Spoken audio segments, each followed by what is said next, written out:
Discord.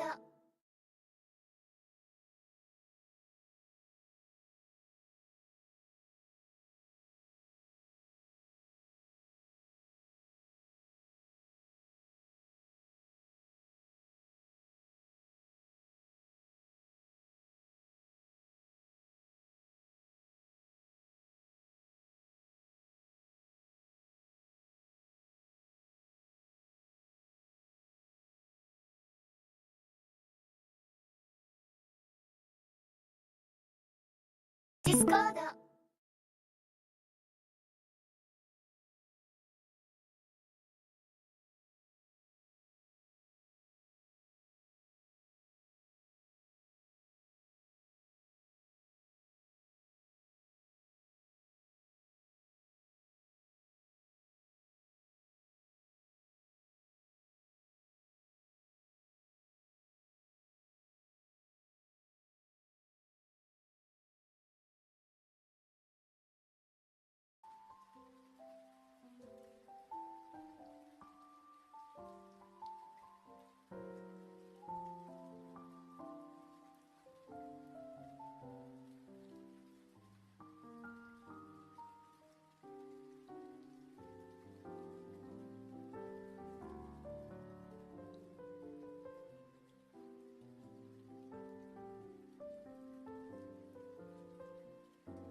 Hey everybody, I'm here.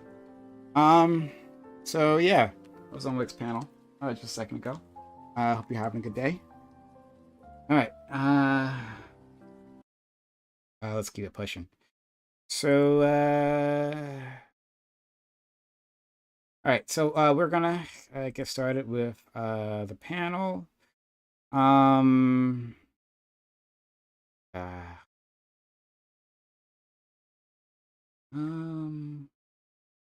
Tab, new window. I mean, window.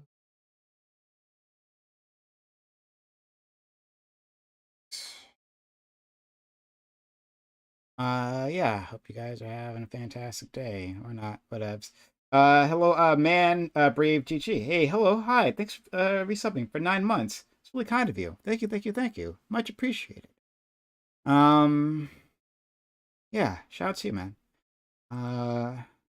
Okay. So, let's get started. Private.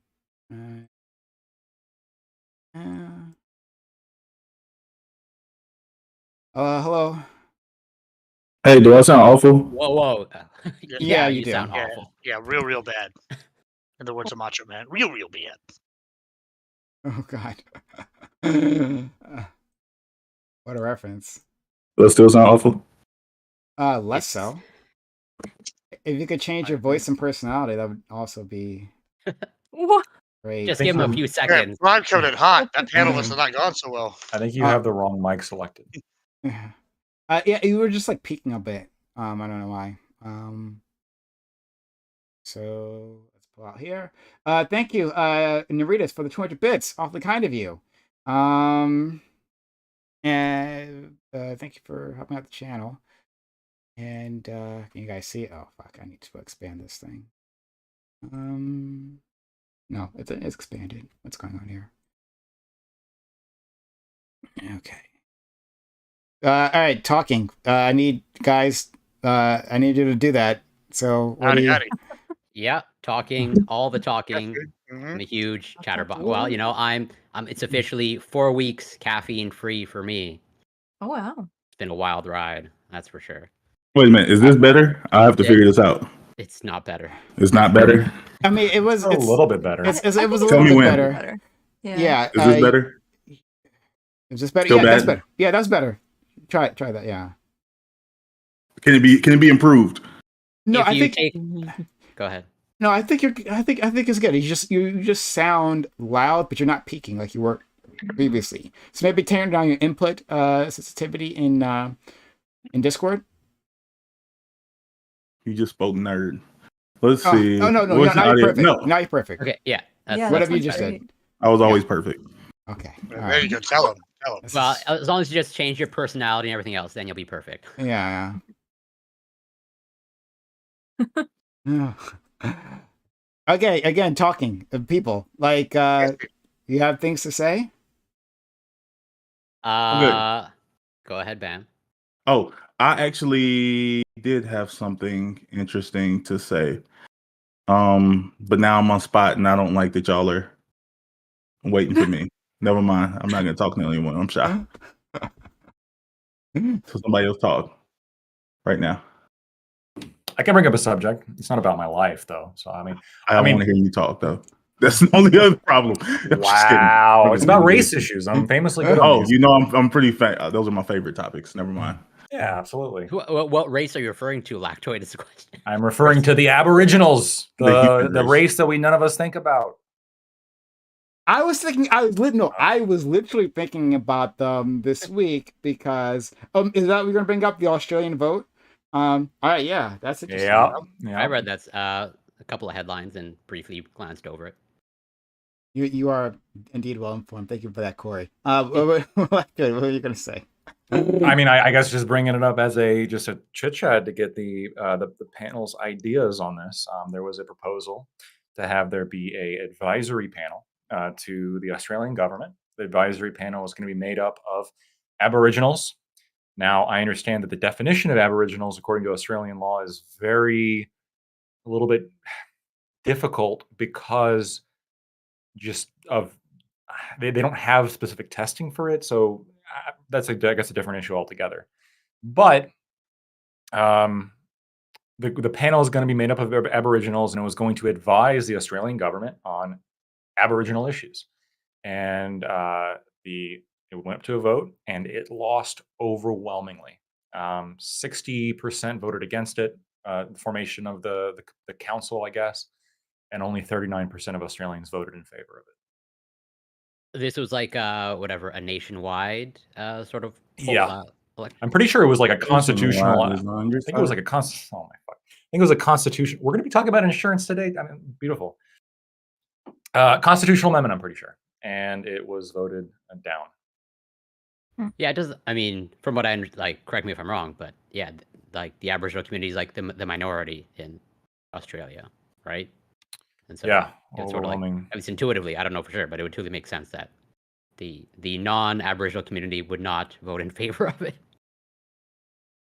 Well, the Aboriginal community voted in favor of, I believe, voted in favor of the committee, but no one else did. I think that's the inherent issue. So yeah, I heard that it was controversial even among Aboriginals, but like in the opposing side of the non-melanated lactoid-looking side, said that we'd be dividing the country. They said that classic line that we'd be dividing the country over race if we did this thing, and I can't say I understand the details. So maybe they had a point, and maybe this was a ridiculous way of doing things. I don't know, but it seems like on its face. I'm just gonna take the idea on its face, to create a council to advise the Parliament on Aboriginal issues. On its face doesn't seem bad, right? Like I don't know how that is a horrible sounding thing where we should simply say that we might have an idea of what's going on. We have very little representation within that parliament, right? I'm guessing extremely low representation, and so this just gives us a direct line to you guys to talk to you about these issues that affect our lives, right? It's not that they were taking away representation from others, like in the parliament, from what I understand, and I could be wrong because that the parliament still gets to make the final decision. How is this not helpful? It just like, and we have to understand that, like, from everything I've heard, from the people I've talked to, from what I've seen, it seems like Australia is an extremely racist state, right? An extremely racist country. So that has to be part of the conversation as well. Is it just fuck you, Aborigines? Is that what they're saying? Possibly. I posted an article covering it just now and there. Based off that article, it seems like basically it was really just giving lip service, saying, "Hey, we're going to guarantee whatever to them," and then it felt like it said a lot of the Aborigines seemed to support it, but a lot of them were really worried that it was basically just lip service, saying, "Hey, we're going to do, or we're going to recognize this, and then we're going to do absolutely nothing because we use this as an out." But Yeah, yeah, I it can, seemed pretty heavily like voted against by almost everybody, even though the Aborigines seemed to support it to an extent. I can totally see that as sort of like, well, now that again, assuming it's just like an advisory council and it has like no power, it's just like more or less just like providing information, sort of like as a consultant. I can sort of see how that can be used as like leverage or like to dismiss even further down the road Aboriginal issues. Like, well, you already have representation, and so it's like, well, then why take it further seriously going to the future? I can see like both sides of that. I think there's something fucked. I mean, I think there's something fucked up about having a board on the government that can only be filled with one like ethnicity. Right? Like it'd be like, we got like the black board, and then like only black people can go on there, and then they're going to tell us about what it's like being black, and like Congress does this seriously. Would you guys really want that? Who else would you prefer? Yeah. I wouldn't prefer to have a black board generally, but if we were to have it, I expect people who are knowledgeable on racial issues in America, like who have a PhD. Sure, but that wouldn't be. But I'm saying that, like, I agree with everything you're saying, but nothing you're saying about that, nothing about like filling a racial category would ever make that issue worse. Like it would never be less helpful to have that. Like someone who is knowledgeable about the statistics and data related to the issue, and then also has like a personal perspective. That's never going to be like that's always going to add perspective, not like decrease. So yeah, if it was just like a random Aboriginal dude off the street who like has no information on the topic, sure, but I think that's sort of a bad faith interpretation of it. I think it would be these people are the actual, like, it's kind of like, for example, would it be a ridiculous expectation if just move in the category to say that, like, oh, okay, if you're going to be the representative of United States Congress seat, like, would it be a ridiculous expectation to say that, like, hey, you probably should speak English? Like, people in Congress you should probably be able to communicate with other Congress people. You should probably, like, we're going to set this like categorical standard, like, that in America, even though the United States doesn't have an official language. Like, you would say, like, enough people speak English that, like, oh, actually, we are going to make this requirement. Let's be real here, though. I don't know if it is a requirement, but it's not. I don't know if it is. Well, I mean, if you can get elected off of not speaking English, then I mean, I guess more power to you. Would you push back against that law, though? Is what I'm saying. Push back against what law? I'm saying, would you push back against someone saying, like, oh yeah, actually, like, we're actually going to require English? Would you say that, like, oh, this is like, I think this is kind of effed up? Like, would you? So to be honest with you, I think it would provide maybe an impediment to them doing their job. But like, if people wanted to elect somebody who couldn't speak English, I actually think I'm okay with that, because look at the implications if you like a mandate that everyone speaks English. Can we not elect deaf people? Right? I mean, now we're just flat out like denying groups of people access because they can't hear. They can only do sign language. If they can do their job with sign language, right? Like, am I expecting everyone else to like accommodate them? No. But if they can effectively do their job, they find a way to do it. Like they have a translator around with them, they et cetera, et cetera. That's on them. That's totally. I would fine. say probably though. I wouldn't be, but I think I would be okay with that. Like, if that okay with what? Yeah, I would be okay with that people not being able to be elected. You know, the biggest problem with I disagree, but I mean, I wanted to make one comment though. Practically. Not only do I disagree, but when you said before, like it's always going to be an asset. The question is, like, are there people like other PhDs or maybe more accomplished people who are not Aboriginal that could otherwise fit the seats that have to be given to the Aboriginal because of the racial quota, essentially racial quota, sorry, a direct racial quota that exists for this supposed board that failed. And the other point is, I don't think, I don't know if like being Aboriginal or being Black necessarily makes you smarter in terms of analyzing racial issues in America or Australia. In fact, you could make an argument that All right, not being a minority makes you more unbiased. No, like I said again, it's one thing to be just that, like the category alone isn't 100% useful. But again, I think that's a difference between saying that like if we're taking a qualified candidate and then you're adding on that they have like a hands-on perspective related to it, like I don't know. To me, that just makes I just can't think of a situation where that's ever been like, oh wow, the fact that they actually have some skin in the game, like no pun intended, like makes this worse. Like before you respond, There just we want to go. quickly say that Wick, thank you for the raid, awfully kind of you. And thank you, No Pants Kyle, for gifting, I think, 500 bits there, because apparently Tiberius is on. So shout out to Tiberius. this was before. He was saying this is a bribe. This was a bribe. Oh, that was a bribe. Okay, all right. Well, bribe me again in the future was totally effective. But Wick, shout out to my friend Wick, who was fantastic. Was on his panel earlier today. I put the link in chat in case you haven't not on his part of his team. I want you to sign up there. It'd be great. But if you are new to this channel, hit that follow button right now. We'd love to have you. Make sure notifications are on so you know I'm going live. We do this all the time. We don't want you to miss out on any of the great content. We got a great group of people here. I'm going to introduce them in a second. Just also, if you're on YouTube land, hit the subscribe button and consider supporting the channel. You get ad-free viewing. You get our emotes, and you'll be making sure that we survive to next week. So yeah, consider helping us out. We'd really appreciate it. I'm going to introduce all you guys, and then you guys can go back to whatever the fuck this was. So sorry, my friend Lactoid. Lactoid is here. How are you, friend? I've missed you. It's only been a week, but it's been forever. No, I missed you too. Thank you so much for inviting me. I look forward to talking to this exquisite group of guests that you've assembled here today. And I have some opinions, as always, that I like to share. So thank you.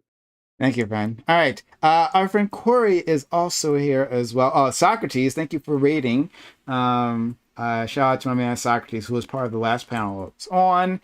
Fantastic individual. Love him very much. And hope only the best for him. Hope to see you soon, friend. Anyway, Corey, thanks for coming through. Yeah, and as always, thank you for inviting me. Always grateful and appreciative to be here. And as always, looking forward to getting into it with these familiar and fine faces. And I think maybe a new face, obviously as far as I can tell. And yeah, you can find me on Twitch, Corey Campbell 84, and on Twitter and Instagram and YouTube, it's Corey Campbell. I'm a biochemist. I cover science research and news, and looking forward to getting into it. Okay, all right. Next is our man Bam, Black with us. He is. He's usually part of our All Black Everything panel, but I begged him and he said yes, he'd come on to this one as well. How are you, Bam? I am doing great. Let's see what's going on with me. I was out of town for the weekend. Went to see some people. I feel refreshed. I feel like I'm in a good space, and I'm here to dominate, like I always do. Okay, that's it.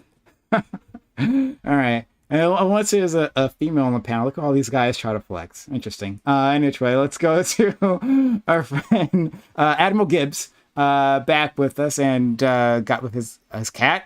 Yeah, this is Boba Cat. Boba. You like that?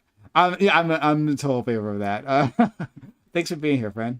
Yeah, thanks for having me. It's always really fun. I love coming here and discussing things with y'all. It's always good stuff. Get down to the real deep details of things. And also, I'll be at TwitchCon. So if anybody is at TwitchCon, come find me. We'll get some drinking in. We can argue about stuff in person. So I got a cat in this house. I don't actually do anything by cat. Other people feed the cat.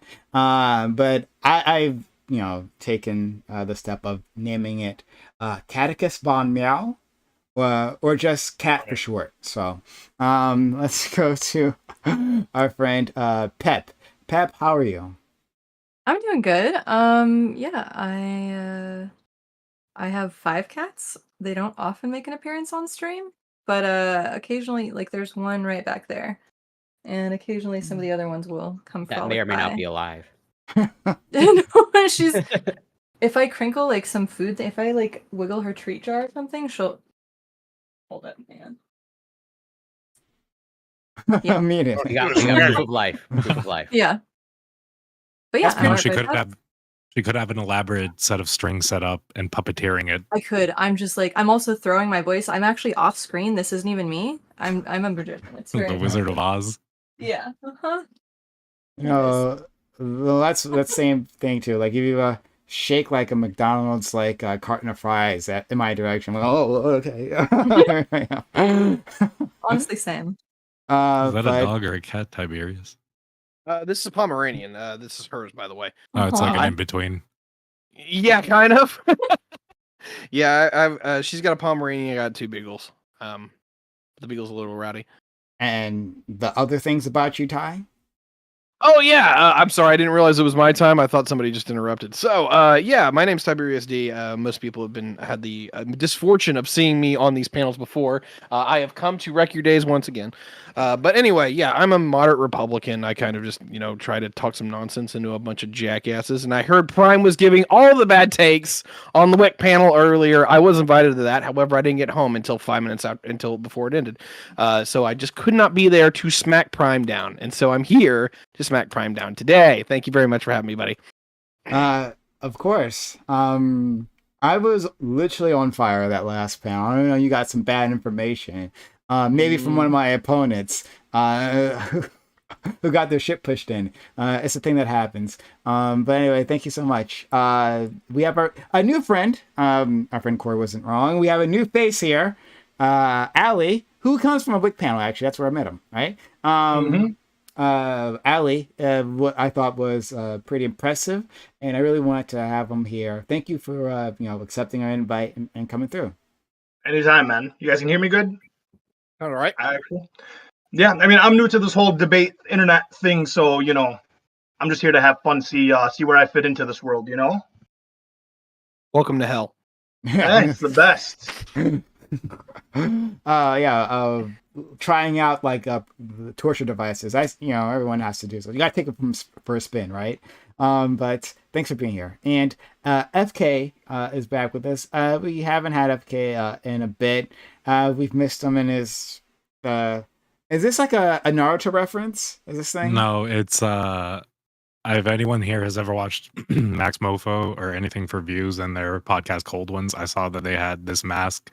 It's a Pepe mask with adjustable eyes. And it's, I like it. I like it a lot. I have a second one, which is actually my sleeping mask. What's up, guys? What do you Naruto- What do you want to say? Oh, I was gonna say just Naruto had in the anime. He has a sleeping mask with like frogs eye on it. Dude, so. I'm like Naruto for real, except I still got my parents' elbows though. Hey, Oh, God. Jesus Christ. Yeah, what's up, guys? I'm delirious right now. I woke up at 5 a.m. And had to drive between like Dallas and Houston, and I just got back. Feel that? So big vibes. We're out here, making up for lost drinking and driving time. And people don't know how far that is because it sounds like it's in the same state. But Texas is like different. It's 4 hours one way. Yeah. God bless Texas. Hell yeah. Admiral Gibbs, thank you for gifting a sub. It's awfully kind of you. Thank you, Bam, for gifting 3 subs. Right? You had to prove your dominance. I get that. But much appreciated, friend. Essay in chat, who got a sub from our friend Bam. Essay says that she's currently at 7 cats. This is low numbers for her, but she calls Pep. She says you're doing amateur numbers. Only 5 cats. Step your game up is what she says. Will you, Pep? You're muted. You're muted.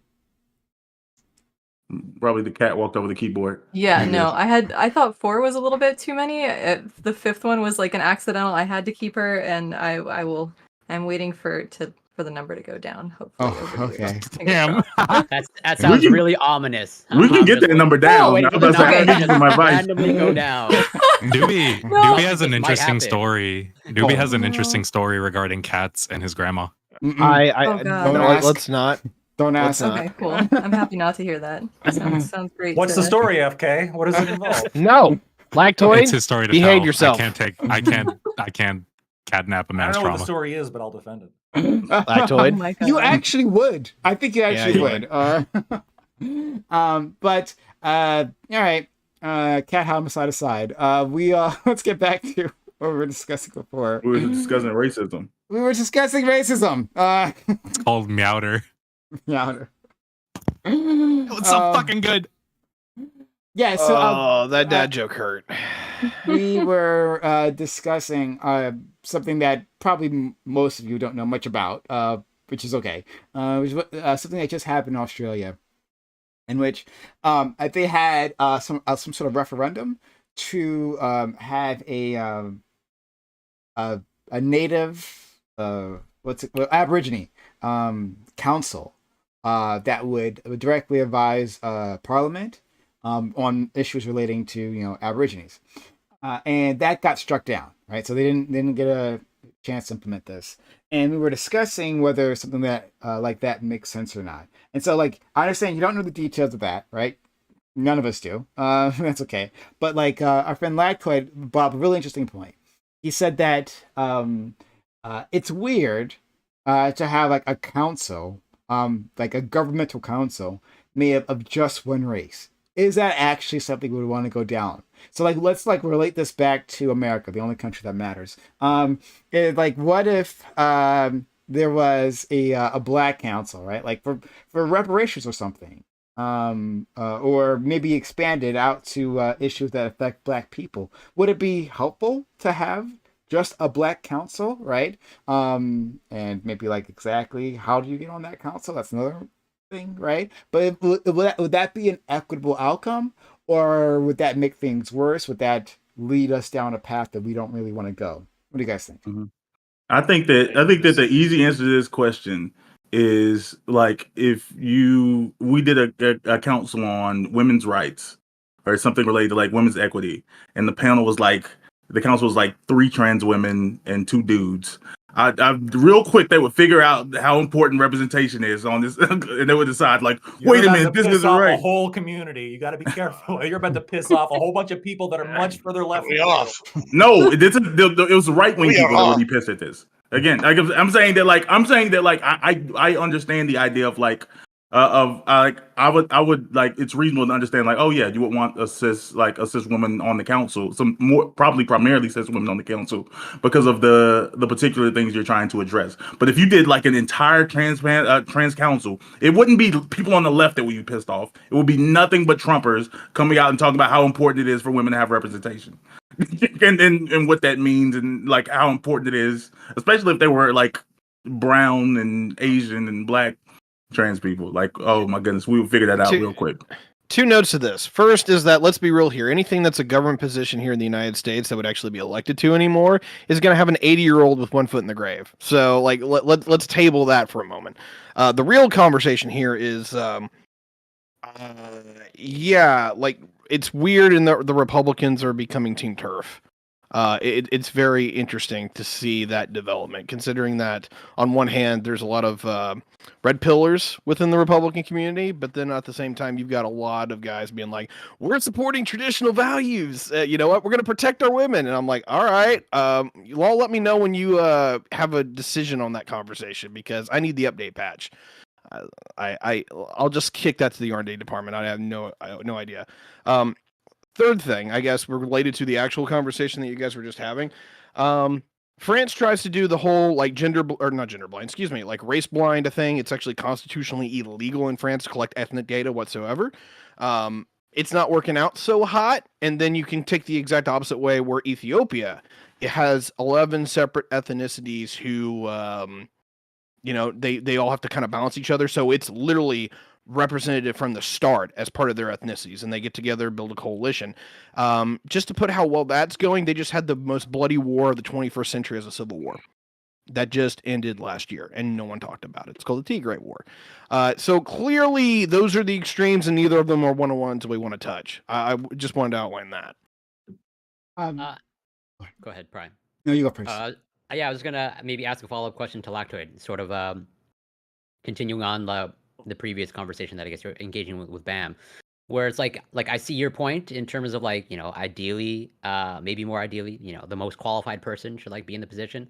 But then how would you feel, like, do you have any opposition to, like, let's say you want to form a council, let's say for individuals with disabilities, and advocate for disability rights?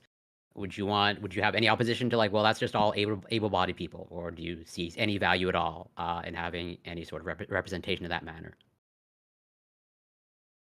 No, I wouldn't legally require that. I mean, the question here becomes like, but would you recognize that there might be, let's say, issues or experiences that someone with any particular disability, that covers a whole range of experiences that, like, a particular person might not be aware of? I was curious about this too. yeah, so this could be true with any person, but I mean, ultimately, if you think you have some kind of experience or some kind of idea that people aren't taking into consideration, you can write to your congressperson.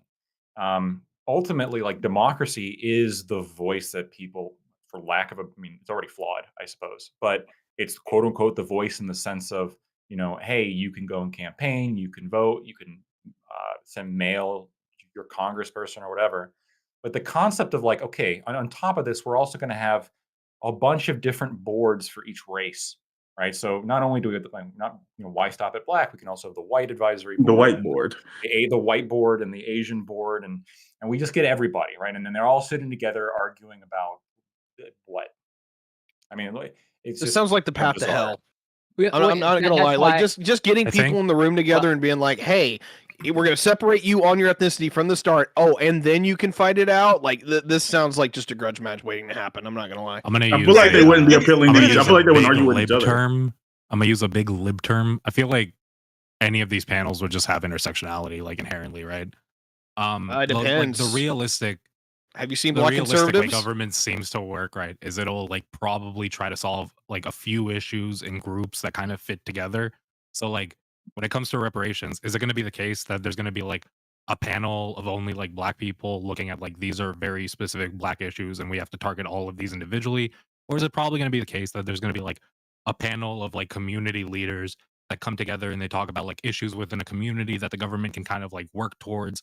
And, like, the reality is, when you're dealing with, like, communities, it's probably, like, in this case, it would be, like, majority black in most of these, like, impoverished communities, but there would still be other people that live there, right? There would still be, like, white people, Hispanics, like, Asians, other groups together in these, like, areas, like, working towards that goal.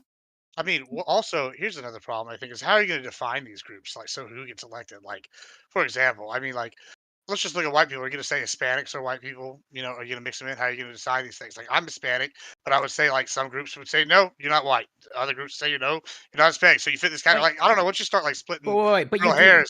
we do this now. Like, that's why I don't know. brought up disability for a reason. Like, that's also can be a blurry line. If you zoom in close enough, like, disability doesn't exist. Would that be your position? Would that be my position that disability doesn't exist? No, I think Yeah. there's So, levels. Of yeah. So disability. what's your dividing line? Like, right? So Okay, you're looking for a Corey. dividing line of race. So I mean, what's your dividing line? I just think it's a bad idea the minute you start saying inherently we need to have like a token whatever group person here to do this thing, and it can only be these people. Once you start like defining like, oh, we're gonna have this, it starts. I don't know. I just feel like it's like not good. Yeah, I'm not necessarily We already do arguing. this. I'm not necessarily We're arguing. we're pretending there's a world that doesn't already exist. Like Right. when we look at lobbying groups, that's exactly how this breaks down. There's groups of people advocating for themselves, and they're finding financial backing to do so. But and this wouldn't work out with a panel of people sitting amongst each other and fighting it with amongst themselves. It would just be, this is a panel. They advocate, like, they propose bills to Congress. Like they bring priorities, or representative priorities or whatever to Congress, and then, like, they work to get their things addressed. They're Yeah. actually not concerned on what the Are these, like, blackboard wouldn't be concerned on what the whiteboard was doing. Why does this have to be a governmental agency? If it's Why a can't they government just thing, lobby? well, I mean, I'm saying they already do. That's what I'm saying. Yeah, why can't they just? Yeah, so why do we lobby need the like every government? other organization? Like, yeah, I didn't for me- advocate for it. I just say it wouldn't change anything. It wouldn't be a bad thing. Well, no, it because would we already change it do it. because now we have public money going towards it. Like, there's no reason. I think Australians were right to reject this. I don't think there's any reason why they need to fund what basically is like a council, like a lobbying group for Aboriginal people. It would be very similar. Maybe they could draw some, distinction, but like with when it comes to the disability rights panel that Corey, you were talking about, what if like we had a board in which was funded by the government, in which only disabled people could be part of? Like that would be ridiculous. And then you also get the question of, well, okay, we have an opening on the board. Who gets to go on? Like the disabled guy, or maybe the person with a PhD in designing ramps. Like I think this guy would be kind of cool to be on the panel, but he's not disabled, so he doesn't get to go on. Yeah, I think that's an excellent point. I'm not. That's why I recognize that it's a gray area where I do see value in representation, but I'm not saying like a council. I'm not necessarily even advocating that the council must exist.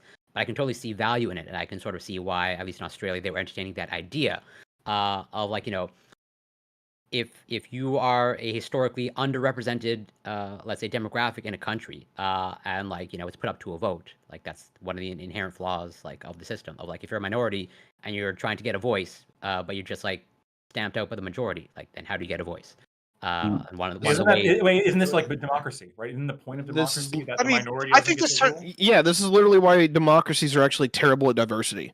Like unironically, throughout most of history, it's actually the authoritarians that are better at having like multi-ethnic groups of people actually work together. Because the democracies, every time that you have like the majority get together, they just treat them like the fifth column, and they will outvote them almost every single time. Like intersectionality never happens because you never see multi-ethnic democracies in history. It's always like 60. Actually, no, it's probably. I don't think there's ever been United States of America. Right, like that's For a how lot of much us of an that is how much of an aberration the United States and Canada is compared to all of history. We have never had a democracy that is this ethnically diverse ever. It never survives this long. You don't think it's probably like geography has a Aren't bigger? a lot of places very ethnically diverse? Most of the time they self-segregate. Like literally the entire nation state system is self-segregating. Like Germany for the Germans, France for the French people, Holland for the Dutch. I get what you mean. Yeah, so like unironically, like the modern era, outside of like when I talk about the nation state system versus like the empires of old, the empires of old would be cored by a certain group of people, but then it would expand out and it would either adapt to the new peoples that it conquered and kind of like brought them into the system, or it would die within about 30 years, or maybe 100 if you're the Mongols. It's ridiculous how people actually have this idea, like because we saw World War II, that the democracies are actually always the good guys. We're actually usually the bad guys when it comes to ethnicity. It's kind of frightening. But I think it's okay. Like I said, I think that whether it's funded or not, again, I wasn't even advocating for it. Like I think the idea of like, oh, okay, if we're making a policy that's going. Like we don't have. It's not necessarily you have to peel on every single policy, but that's going to directly impact the group. It would be nice to have like some go-to people to speak about like the direct impacts. Like for example, if I was gonna build a bridge through like FK's house, like I'd like it at some point. Can I ask FK like, do you need to use this bathroom? Like it's okay if like there's a bridge coming to like I feel like it's weird to say that like we don't need like perspective is stupid, it's useless. Would you be comfortable with like a gun owners advisory board? Well, hold on, the NRA, but publicly funded and a part of the government. We make NRA a part of the government to help advise the government whenever they want to pass gun control. Yeah, I'm pro gun. You want them to be a public agency? Yeah, I wouldn't care. I like I said, that doesn't change anything. You know how much funding they already get? That would change. Hey, at least you've been into it. No. Wait, but that's like when the government's giving funding to stuff, it's usually like implying, hey, this is like an organization that we kind of support in some way. Legitimizes it, yeah. And it's also like you don't really want your federal government to be supporting political ideas. But I think on that its own. the thing is the NRA, like I said, we're talking about like what we're doing. We're already doing these things. It would be crazy not to. It would be crazy like. But we do it by choice. That's the way it's meant to work, right? It's Yeah, meant to I be guess like so. We're just be adding an extra step for no, well, it's we're not reinventing adding an the extra same wheel. step. It's like here's what we choose usually. It's like, hey, you have a certain amount of money that you like have set aside for whatever uses you want. And if you want, you can reach into that and make your voice heard a little bit more or try to get like some group to like make your voice heard in some way in these like little policies, right? But that's like on a you decision to do. Usually though, the goal is like as many individuals as possible, get enough of these policies heard, get them pushed to like lawmakers, and then over time these lawmakers make these decisions as like representatives of your government who've heard enough of like what the people want. But you don't want these like lawmakers to be actively like putting money aside so they can like make decisions on their own of like, oh, this is what the US supports right here, right here, right here, right here, without some representation involved. I mean, it's just interesting. Like I think that it's because to some degree, I'm not against the concept of a crap. What is it? Would it be a theocracy? I don't know. I hope Like not. a religious No, not democracy? theocracy. Or Oh the crap! religious What's the government? one where you appeal to authority? Oh, that's an oligarchy No, I've or never an heard of autocracy. No, like appeal to like Oh, you're intelligence. talking about like a technocracy. Oh yeah, Technocracy. okay, Yes, I yeah, gotcha. that's one. Yeah, Oh. I knew it started with T. Yeah, I don't want the entire government based off of that, but I'm like I understand the value in like appealing to like sometimes people are going to have expertise in the in the subject, and it's okay to get their perspective on things. Like I think that's like for all the hot button like controversial it is. I think the main reason why COVID was so successful, which I consider the way the United States handled Oh, COVID wait, you wasn't mean success. the virus was successful, or No, the I'm saying response to it? no. The response, I think, response was successful because we didn't just say that, like, hey, democracy wins. We decided, like, oh, you know what, this is a big enough issue that we're actually going to appeal to. We're just going to appeal to like expertise and the average United States citizen didn't get to decide who the expert was.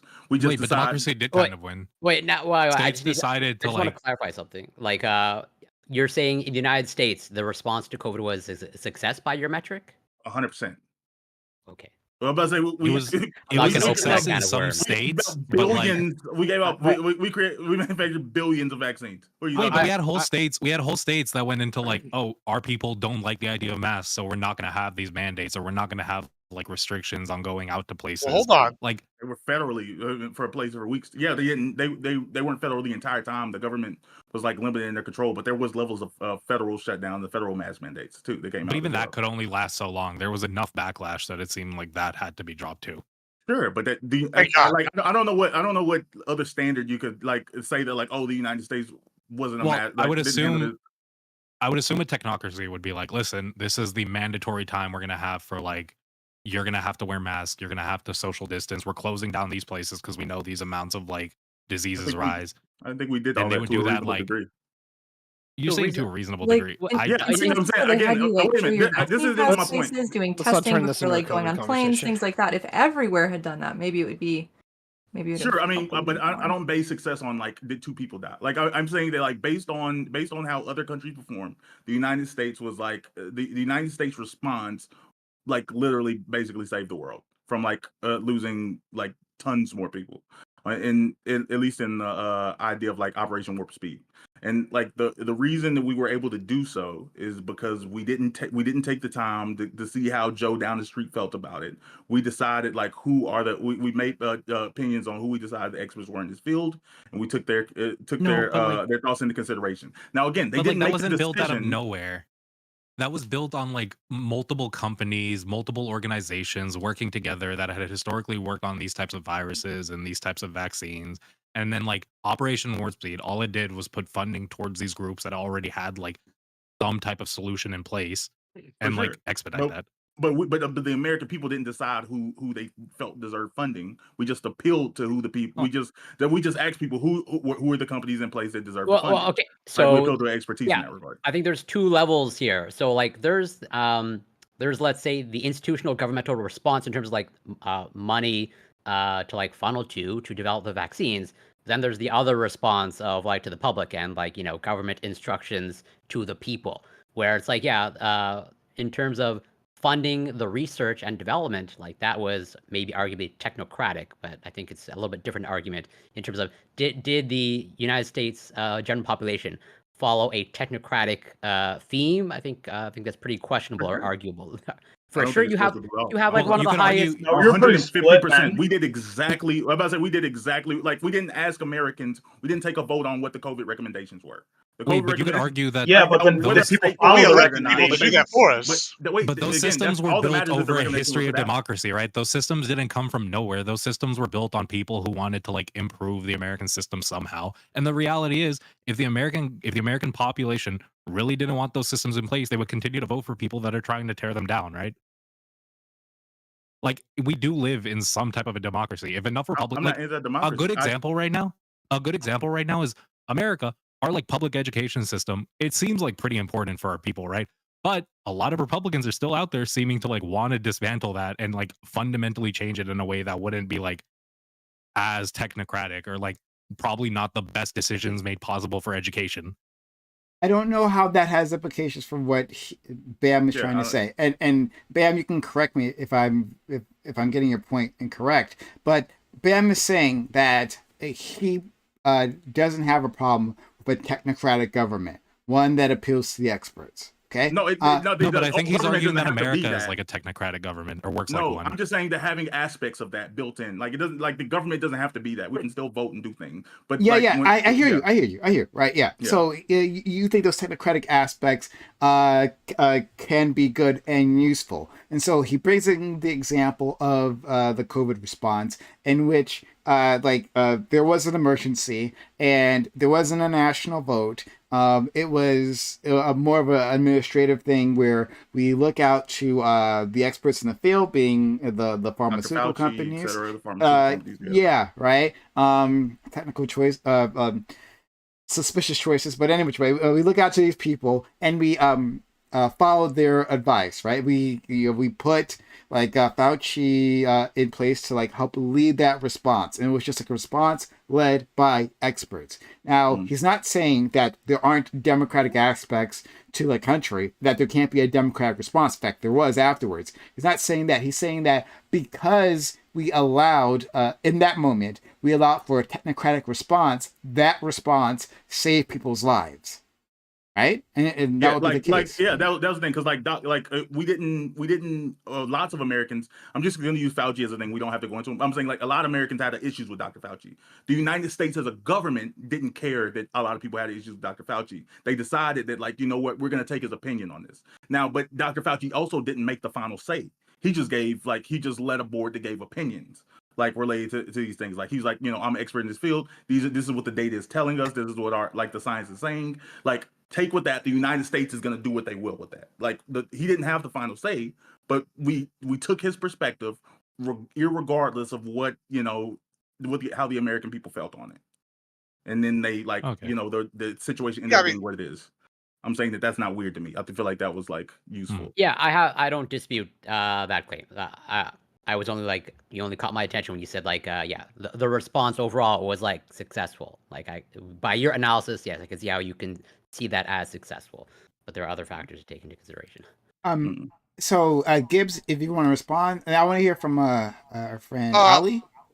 Well, I guess two things. One, I mean, we kind of moved on from the first topic, I guess, to this, but yeah, I kind of think that I don't know. You're really just talking about what the executive branch is supposed to do. I mean, we sit here, we elect officials, right? And these officials are supposed to make decisions for us, right? So that the legislative is, the people, right, aspect. And then so once you have established, okay, these are the people, these are laws, we have the executive branch to enforce these ideas, right? So now you have like, okay, so I don't really understand. I guess maybe I don't disagree. I feel like that's just working as intended. So I don't think we've moved away from the first topic completely, because the whole reason we've gone down this path is to talk about like these government advisory committees and their value, right? So we're talking about the COVID response, but in the end we're talking. If we go back to the racial thing, does it, like, to respond to what Latchwood was asking us in the beginning, like, does it make sense to have just like a committee of a single board of a single type of individual, a race, right? Like a black committee. Does that make sense? Is that something that we actually want? Well, Bam says, why not, right? Like, who else be an expert in black issues but black people, if that's the thing that we want? So I want to like ask our friend Ali, right? Like, what do you think about that? Like, there are all kinds of constituencies in this in our country that are marginalized, who don't get a say within our government, or very little say. And so, like, would it make sense to have like a Native American board, advisory board that advises Congress on Native stuff? So the problem with lactose said that it would be government funded, and that would be the issue. Because my issue would be like, how do you decide who the people that are going to represent you are, and then like, what happens if there's if the people at the top just end up like not doing what the people below them say, right? That's kind of where like, how do you figure out who's going to lead your people? I don't know. I don't think it has to be a perfect system. I think that like, and something else I want to add is it like I'm saying this not to say that there's not people who aren't part of that group who aren't gonna have like qualifications. Like for example, with black people, Jane Elliott is I think far more qualified than me on racial issues. I'm just a dude that talks on the internet. Jane Elliott, you've probably seen she's an old lady. She does like the blue eyes, brown eyes experiment. Mhm. There's a lot of videos like she's wrote like a number of books on racial issues. Like she's obviously very qualified on this issue. But even she said in perspective, like there's people with experience that like who are equally qualified as her or more so, who also have like buy into the like they also are black or of a different racial background who can add a perspective that she just doesn't have. So it's not just saying that like someone who's not a part of the race can't add value. I wasn't making that argument, but like I don't think that it has to be a perfect system on like representation. Like we vote for enough as is. Like we vote for Congress. We vote for things. Like I think that it's okay to just. I think it's okay to just have like these are the people that seem to have some notoriety in the game, like in notoriety in these communities. Someone in the community is going to disagree with it. Oh well, they'll. I don't know. I just don't think it. I don't think it's as impossible to do as we. So then I wouldn't say that there needs to be like a specific council because I don't know how you're going to get the proper representation. I'd say people should be running for office in like their local communities. So like that would be the proper representation for your people. So like I'm in Dearborn, we have a lot of Lebanese people. We just newly elected a Lebanese mayor, so we're getting the proper representation for our like through the government from like top down, right? You could take a page out of Canada's playbook, like so Canada, and which I believe is How like. dare you said? How dare you even mention such things? Like, what the hell? Latro, you're muted, I believe. But so in Canada, there is a Minister of Crown Indigenous Relations, which I believe is government appointed, which is responsible for, I think, like administering like the Indian Act and a couple of other things. But like, yeah, I don't see why you can't. Again, I'm not like staking my claim like this is the way that it has to be, but like, well, Canada does something somewhat similar. It's not a full council. It appears to be just like one person, a minister. But I don't see why you can't have like a government-appointed council. I mean, yeah, Because then you have to have a government appointed council for like every individual people. I mean, I think there's another problem you all need to consider. Let me just look at it from like the negative standpoint as like a group, as the black. Let me play bad guy for a second. If I was the bad guy and I wanted to be an impressive like person and look nice, the first thing I would do is like, look, we're going to give you your own special group, and we're going to get you to do all these things, and you're in charge. You can, educate us on these decisions. And then whenever they gave me the decisions, maybe I put it in policy that didn't work good, or we try to attach it to a bill that's not good, and then we're going to push it through. And then when it doesn't work, I'm going to sit here and say, hey, look, this group told us to do this, so we're going to use it as a scapegoat, or it's a lip service as opposed to actually working on the issues through, like I think Ali was saying here, with the representation through voting, which I think is a much better way. I mean, does anything change if you do that via voting? If you say that like, oh, the people wanted this, like, see, you had bad decisions. I don't know, like that doesn't feel unique to me. Like it seems like issue that would exist under any system or dynamic. Like, see, you guys wanted the wrong thing. Because like right now we have caucuses. Like we have the progressive caucus in the United States. We have a black caucus actually in the in Congress. And guess what? People who are considered themselves progressives or black or whatever insert group here don't like every member that's in there. They decide to like, oh yeah, they're not a real such and such. And for some reason, like things continue to function as fine. Now, again, I don't think that it's necessarily useful to create all these other groups, just because I feel like we have the big pieces in place to actually do a lot of the things that we talk about. Like, I think that like how people talk about wanting like more third parties and fourth parties. Like, I think that our caucuses actually do a decent job already as performing as like smaller parties within the United States system. But and can actually be like more utilized, like if that was what people care about. But I'm just saying, I'm just pushing back against the idea that there isn't any value to it. Like I said, I don't think we need it, but I think they said there can be value in it. Do you think there would be value, or would you want a woman's council to advise, Or a cat Congress or a cat council? Absolutely, we should have a cat council, 100%. I do think my feelings on this are that I feel like it's a little bit too restrictive to have it be like the only people who can have a say in this group, period, have to be like of this particular group to represent it. I do think probably the majority of the group should be people who have some sort of experience with like living through the issues that are present so that they can advocate for those issues more. But I do think like we were talking about before, there are some experts who are not going to be of like afflicted by whatever disability or part of whatever like minority or subculture or race, whatever, that needs to have a group that can help those people advocate more, who may be more qualified, who may have like more granular knowledge of something that just by existing as a person who has like a particular feature, you might not necessarily get. So I do think that there definitely should be representation from the groups being represented, but I don't think it needs to be 100% across the board. But like as a function of our democracy, do you think our democracy would work better if women who have been, marginalized economically, and socially to a certain extent, that if they had this council that when, the ladies' issues popped up, they would, I don't know, they would talk to them. That in itself is like, even that formulation is interesting in itself as to like what comes under their purview. But like just start there as a democratic tool. Do you think that'd be useful?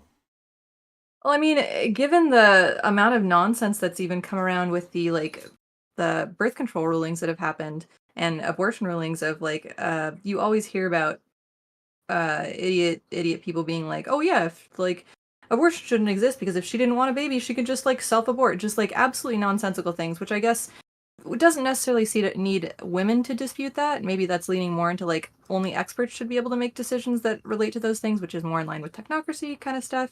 I do think it is valuable to have. I don't know at what level I would want that implemented though. Like that's I think it is valuable, but I don't know how like high up and how like involved I would want that to be in every sort of process. I think that's where I'm a little bit unsure. Are like movements and leader of the movements not technically like councils, just not part of the government?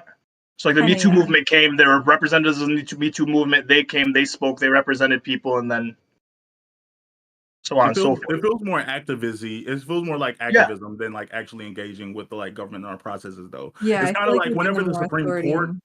Yeah, like when the Supreme Court like comes into a decision, it's interesting. It's always interesting reading the dissenting opinions, and like people can going out and reading like, oh, okay, like this is, or this is a perspective. Like you can like having an on the record perspective of like someone's opinion. Like if you had like a women's council, like a women's council, for example, and they were making a ruling related to birth control or abortion. Like or like if Congress was doing it, not the Supreme Court, but like if you had something like that come down through Congress, the Congress's pipeline, it will be interesting to have like, even though these women don't have any like these women aren't like representative, it would be nice to have like a release statement like, oh, okay, this is how we advised, and this is how people are voting. And I actually think it may make like help people to make politics a little bit more easier to engage with. On like, oh, okay, like it seems that these people went directly against what is supposedly to be my interests. Like if I could So go I mean, run like, something like that, like an doesn't official. doesn't the problem become that like not all people are a monolith, right? So like if it splits up that like if we do pro-abortion, right? If 50% of women are against it and 50% of women are for it, and the council is for it, then that's not representative of the people, right? Mm. I also think the sad part is you already like in some ways you kind of do have that, right? Yeah. There's when I'll go to like town halls, there'll be like legitimate Israeli lobbies in these town halls talking about like issues that are happening in Israel and how it affects America and why the people like within our city and town should care about these issues. Um, for those like women's issues, right? That activism is important to get in front of Congress, but then the other important part that like these activists have to start doing is going to those town halls, making these issues heard. Because at those town halls, if you look in your city, you will have a record. You'll have a record on what they talk about on their days. You'll have a record on how they voted, why they voted those ways. They'll take like call-ins, and you can ask them questions about like why they don't support certain issues and try to change their mind about it. Like we have all these processes that it seems like people want, but I just don't know if like people are using them properly, and then like they kind of get mad when it's like not their outcomes aren't happening. And also, I feel like something that has happened already that people already tend to fall in line with whatever their kind of party views are. If there was like a women's council, it might just be that all women are just like, oh, I don't have to think about these issues on my own. Like the women's council will figure it out, kind of thing.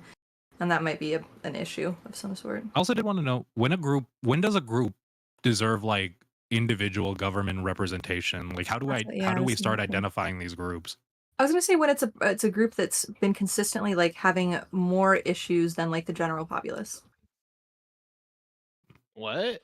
Like, how do you even start defining that? Well, like with women, there's We're like doing a pretty good job already. That would be like any I- minority group, though, right?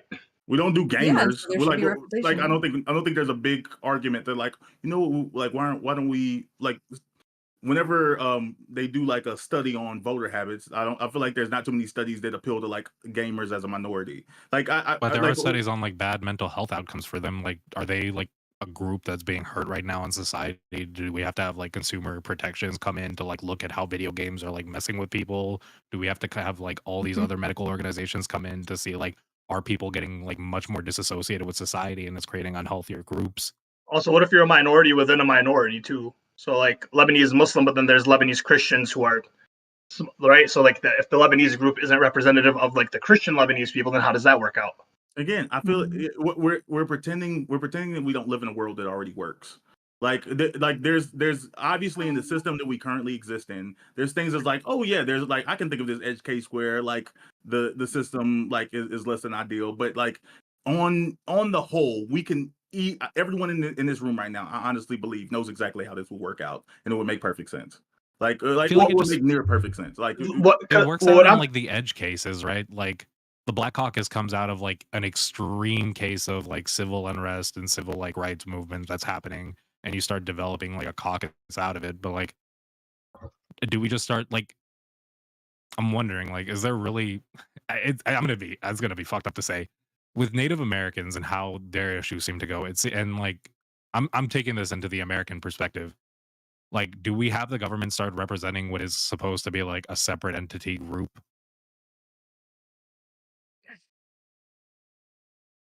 I Are don't you know if asking there if is there. like I Native don't know if there is American? an Native American caucus. I'm looking that up. My bad. You go. Mhm. I feel like there might be. I was just Yeah, I was just gonna say there's like enough things that like afflict Native Americans more than the general population that I think there it could be valuable to have that.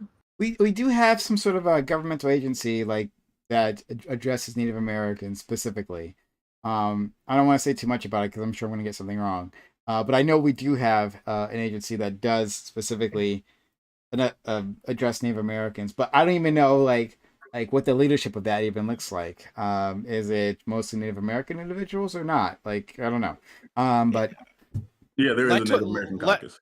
Yeah, Lactoy might know this, but isn't there an undersecretary under the Secretary of the Interior for Native American Affairs? Okay, real quick. Can you guys hear me okay? Yeah. I hear you. Yeah. Okay, wonderful. I got a lot to say, but I'm going to answer that. I know we have the BIA, the Bureau of Indian Affairs. I It does not require that members of that organization be Native American themselves. Native American nations are a little bit different because they're essentially legalized ethno-states. They can test blood quantum to determine citizenship, and so of course the citizens, by definition, yeah, 3/4, about 70% of Native American tribes directly test. I think your that's what blood. I was thinking about They when I said directly, like they're separate entities. Oh, wait, Holy can I ask a They, que- they, can I they, ask- they Okay. directly test your blood quantum to determine if you are genetically enough Native American, and if you're not, you don't get to be a citizen, you don't get to vote for the tribal council, and you don't get to have a say in the governance of the tribe, even if you live on the reservation, and even if you live under the jurisdiction of that government.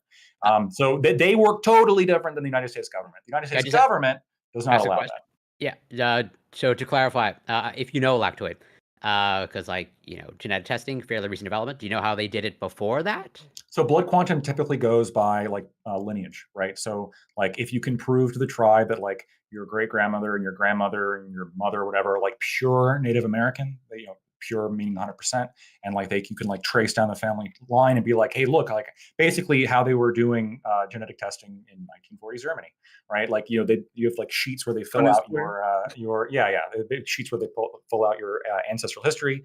If you're enough Native American, every tribe is a little bit different in their like the actual percentage native blood you have to have in order to be considered a citizen. But about 70% use some kind of blood quantum testing currently in the United States. America doesn't have that, right? In order to be, Bureau of Indian Affairs does not require you be Native American, nor does any government agency.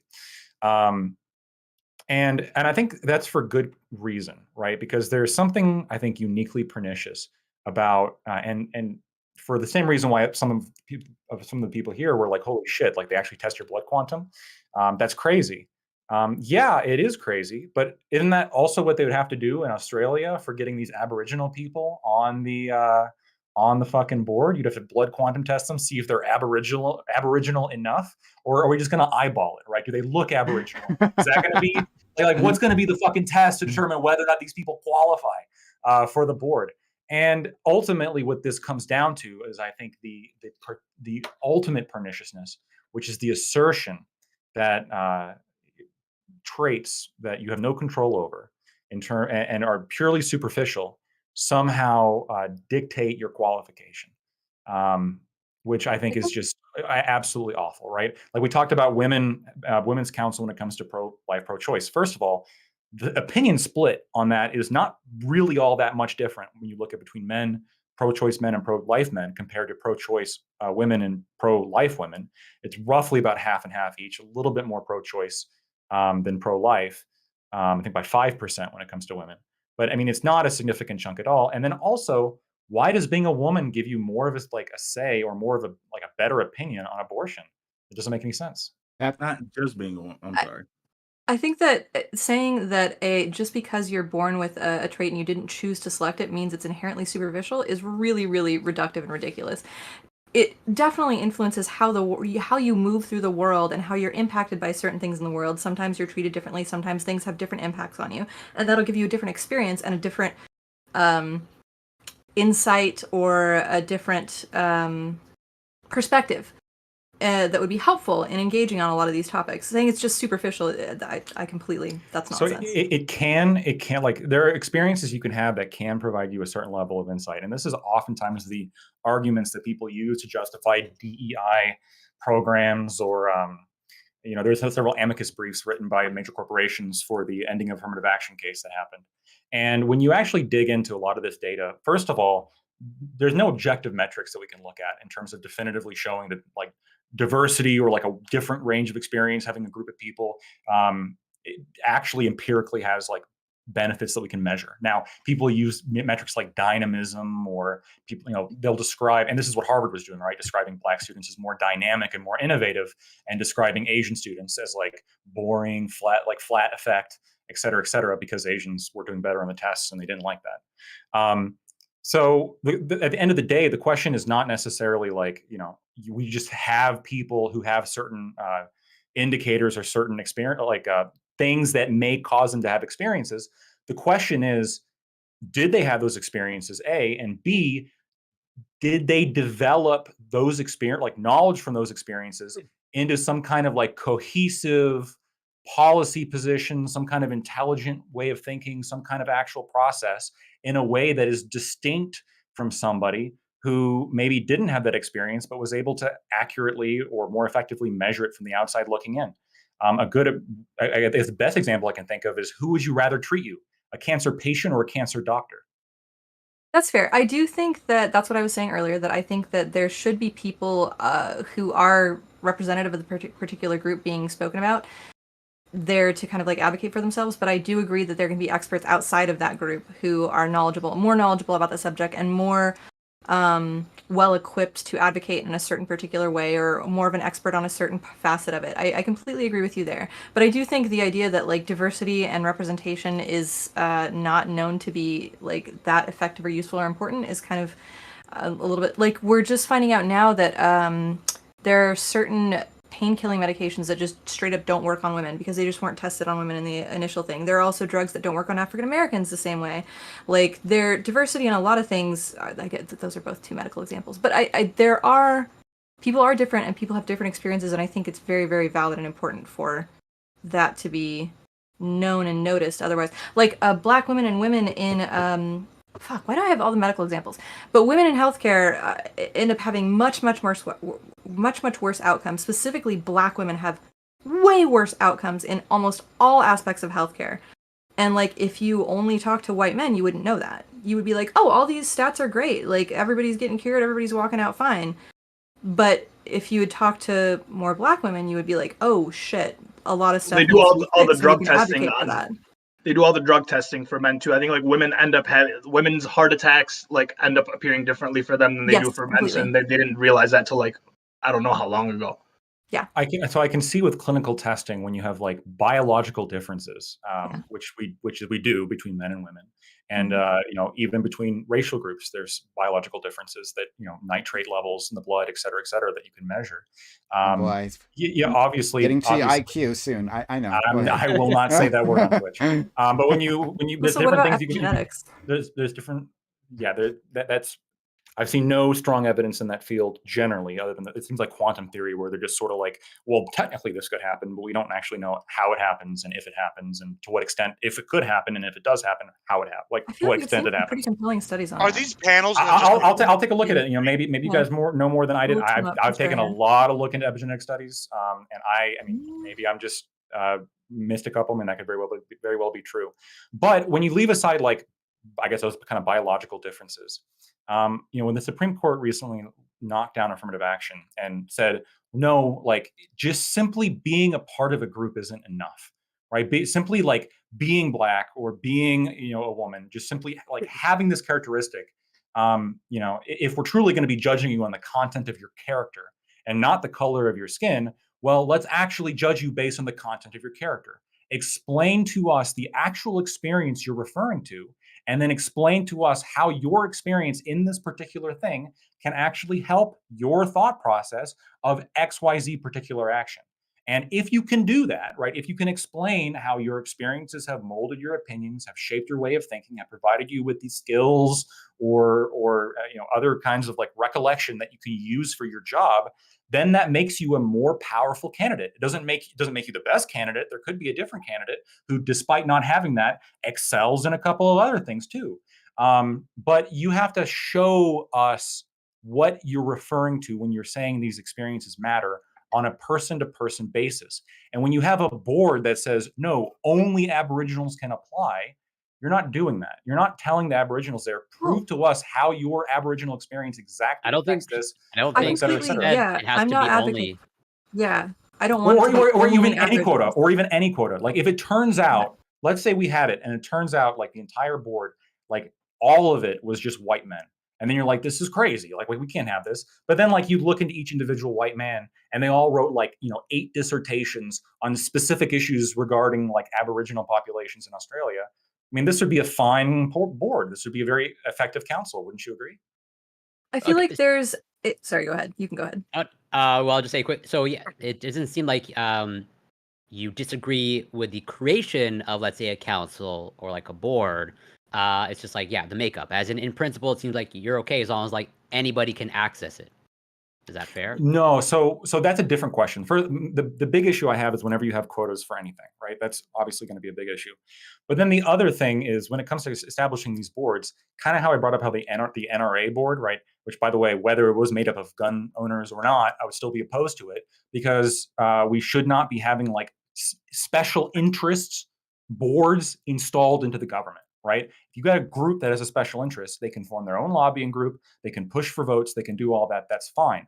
We shouldn't have special interest groups forming governmental committees that now have some kind of oversized stay. But humans are fallible. Wouldn't like the argument to that be that like people might be inherently advocating for their own special interests without realizing it, just because they're unaware of the experiences of other people? I mean, isn't this the entire doctrine of liberalism as a whole? Is that each person is supposed to be like their own self-agent, and then they get together with the community to validate the arguments of that community? Like, I mean, like going to what Bam was talking about, we do have the Black Caucus. We do have a lot of these groups that are, some of them are racially based. Whether you approve of that or not, like it really does seem like the system's working in the regards that people are trying based upon the communities that they find important to advocate for what they want. Sorry. No, like the NRA board, or if we had we have the NRA and what is it, and the Guns Association of America as well, the sane people. What the abortion board? Like, I mean, it just like gets kind of ridiculous, especially when there is a partisan agenda for these special interest groups, and that's fine because they're political groups that can have partisan agendas. But like the Aboriginal board made up of Aboriginal people. What are they going to be pushing for? They're going to be pushing for a particular partisan point of view. Okay, so I wanted to say that like going back to your thing previously, you talked about the cancer example, right? I think there's difference between an advisory board and a body that executes something. So in terms of executing like a surgery to like remove cancer on a person, I want a doctor who specializes in that. That's what I want. But on an advisory board, I think would actually be useful to have cancer patients there, because you can be a medical expert, you can and truly deeply care about your patients. But if you haven't gone through the process of being a cancer patient, there are things that are just going to be invisible to you. You're just not going to be aware of like medical and administrative hurdles that are in the way. Let me ask you the doctor. So that's probably because there's a difference. So I'm almost done. So you're just not going to be aware of those things. So that voice would be useful, and it would be good. Like if we're going to have this board in the first place, which is a separate question itself, but if we're going to have the board, then it would be good to have a quota so that we don't miss out on those voices.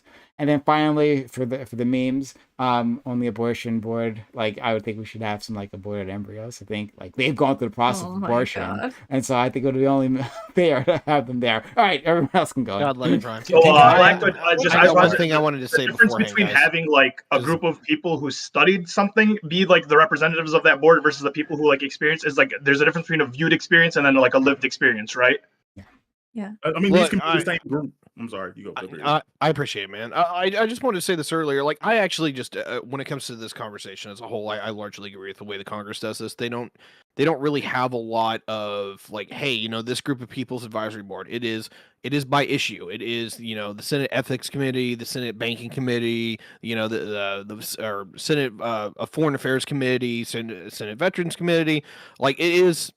I guess veterans would be the hardest one out of all of these. Where they're government employee, like they were former government employees, right? Like it's a little gray, like because you can consider education in this too, right? It's like a teachers committee as well.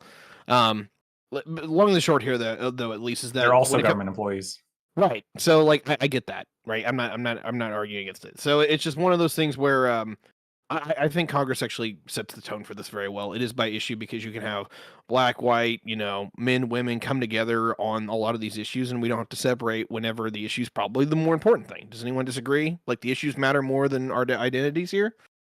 Generally speaking, 100%. And this is the perniciousness of this, right? Because it establishes the concept in people's minds that for some reason, like a black person has a more important say or like a more valuable say on something than a white person.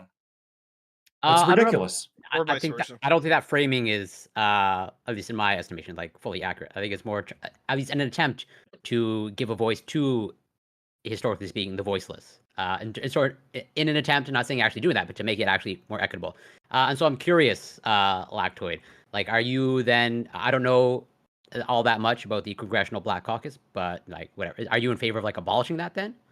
So my understanding is the Congressional Black Caucus is just like a bunch of black congressmen that have decided to call themselves the Congressional Black Caucus. Yeah. Okay, And then, I don't know. And then they all, yeah, it's not an official, like, I guess it's like an organization because they all agree to it, but Yeah. it's not like recognized by like government in the sense of like they have their own little like, Yeah, it's just like a governmental group. thing. Yeah, It's we not just congressional. It's just in name only. Yeah, which is fine. Again, like free association. If people want to like come together for whatever they think is valuable, they can knock themselves It's a out. mini Yeah. Congress, a sub Congress. But the point here is like, no, just because like, do I not have an equal say to a woman on abortion? Right? Do I?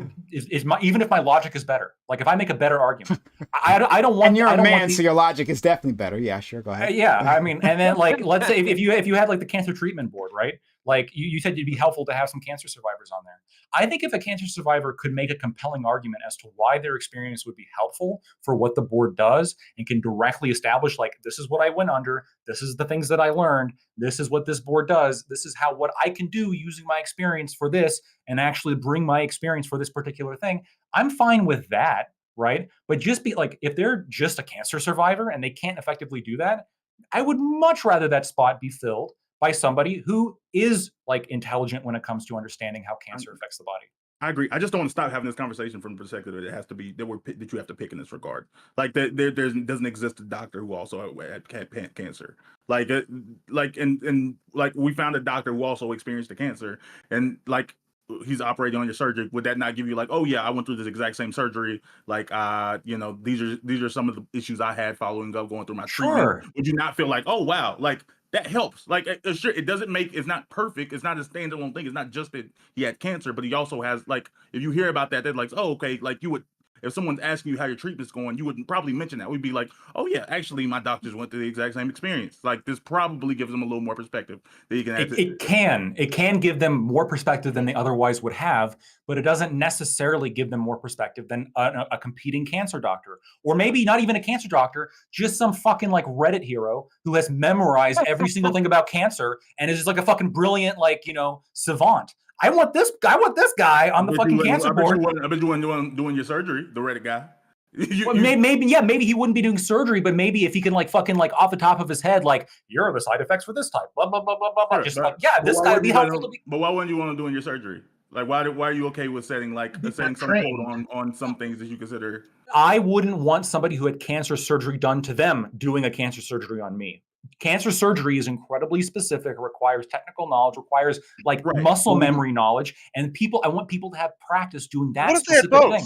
Sure, but I'm saying that that could be helpful. But I'm saying that you set some, you like, you're okay with setting some threshold. Also, the Congressional Black Caucus isn't just like an in-name only thing. It's an officially recognized organization. Like the United States government recognizes the Congressional Black Caucus. It's just like it's just basically a free association thing, though, right? Like, no, it's not as if they have an official board. Like you can't just decide that like, oh, I'm the representative of the Congressional Black Caucus and go. No. Like, what I mean, no, fair enough. Like, you mean like they have to actually let you in? No, I hear you, but like, basically it's just like they don't have like power onto themselves. It's just like we have decided as Black people in Congress to get together and possibly vote together in a block, but oftentimes not even that, right? So like it doesn't have any real power. But like, not necessarily that. Like you can't go meet that. Like they have an official meet. They have get meetings with like boards and presidents and things like that. Yes, the Boy Scouts do too, right? Like it doesn't make them a governmental agency. No, but I'm saying that like a random member can't show up. Like if this is the Congress, like if this is the Congressional Black Caucus meeting, like you can't just say that like, oh, I'm a member of Congress, so I'm representing this meeting. I agree. Yeah, it's a club. Yeah, that's all it is. Yeah, a club that has like you have to actually government recognized Congress. Like people in Congress are allowed to. Boy Scouts are recognized by the government. I guess Congress is Congress. Congress is an arm of the government. Here's the issue. Congress has been voted on, and they sometimes will create like official organizations, right?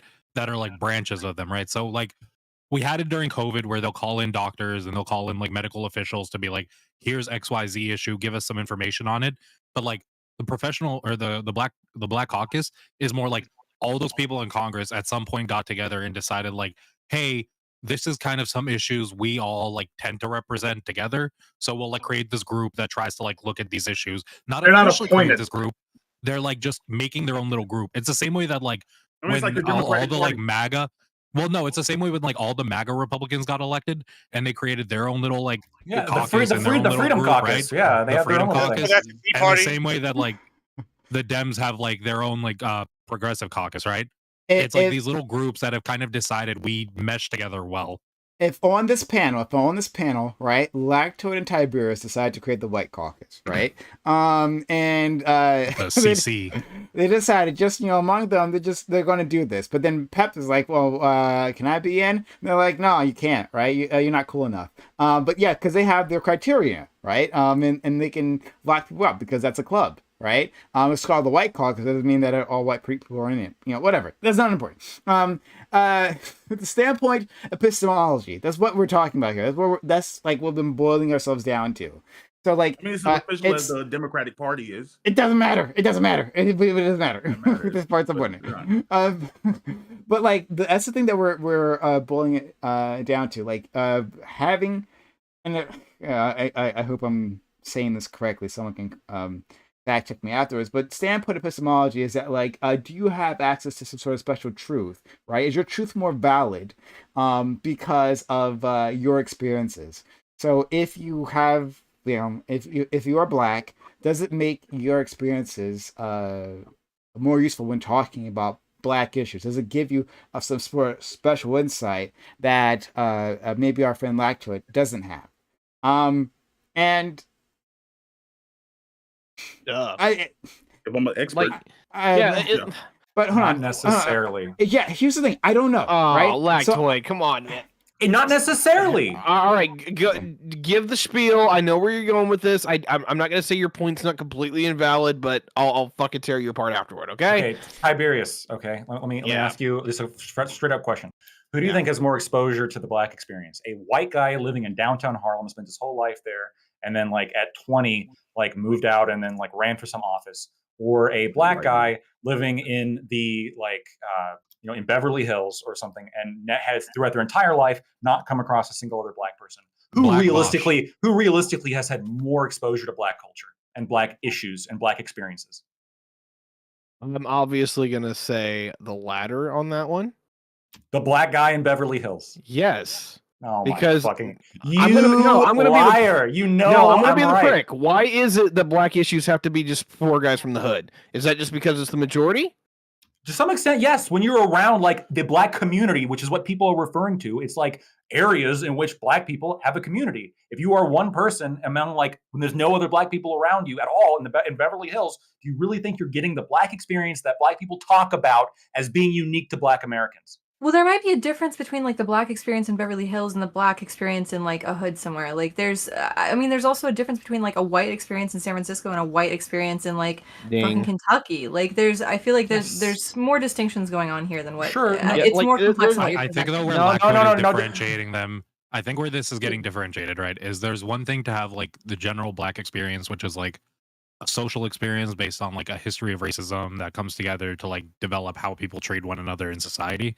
And it's another thing to have like the Black experience, which is like stuff the government can actually control, like environmental settings, like things that are going on in places where like a majority of Black people probably live. Yeah, like why do I care about like the opinion of their own Black experience of a Black guy living in Beverly Hills as opposed to a guy who like lived in like downtown Harlem or something and has seen like 8 Black guys getting their ass kicked by a cop, right? Like I think this guy maybe. Well, I get what you're saying. I did not racism in a different way, just in a different format. Yeah, so 2 sides of this. One, I think this is where like the gatekeeping really needs to stop, and I know this is more of a problem with the left than the right, but like holy shit, guys, like just telling somebody you didn't live the proper experience is kind of fucked, in my opinion. Secondly, and this is where I go against Lactoid like straight out from the gate.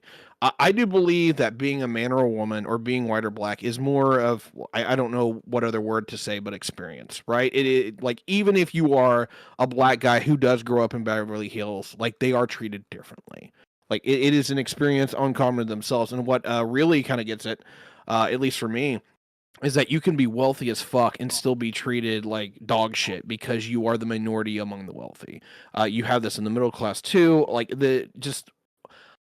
I don't know how to put this and say, like, there is a black experience, but there is a black experience that is more over than just a general class structure overall. Is that being black in America, I've talked to enough to say, yeah, it's different no matter what class you're in. It doesn't matter where you are in this country, you are treated as another. And Not a that sucks. monolith.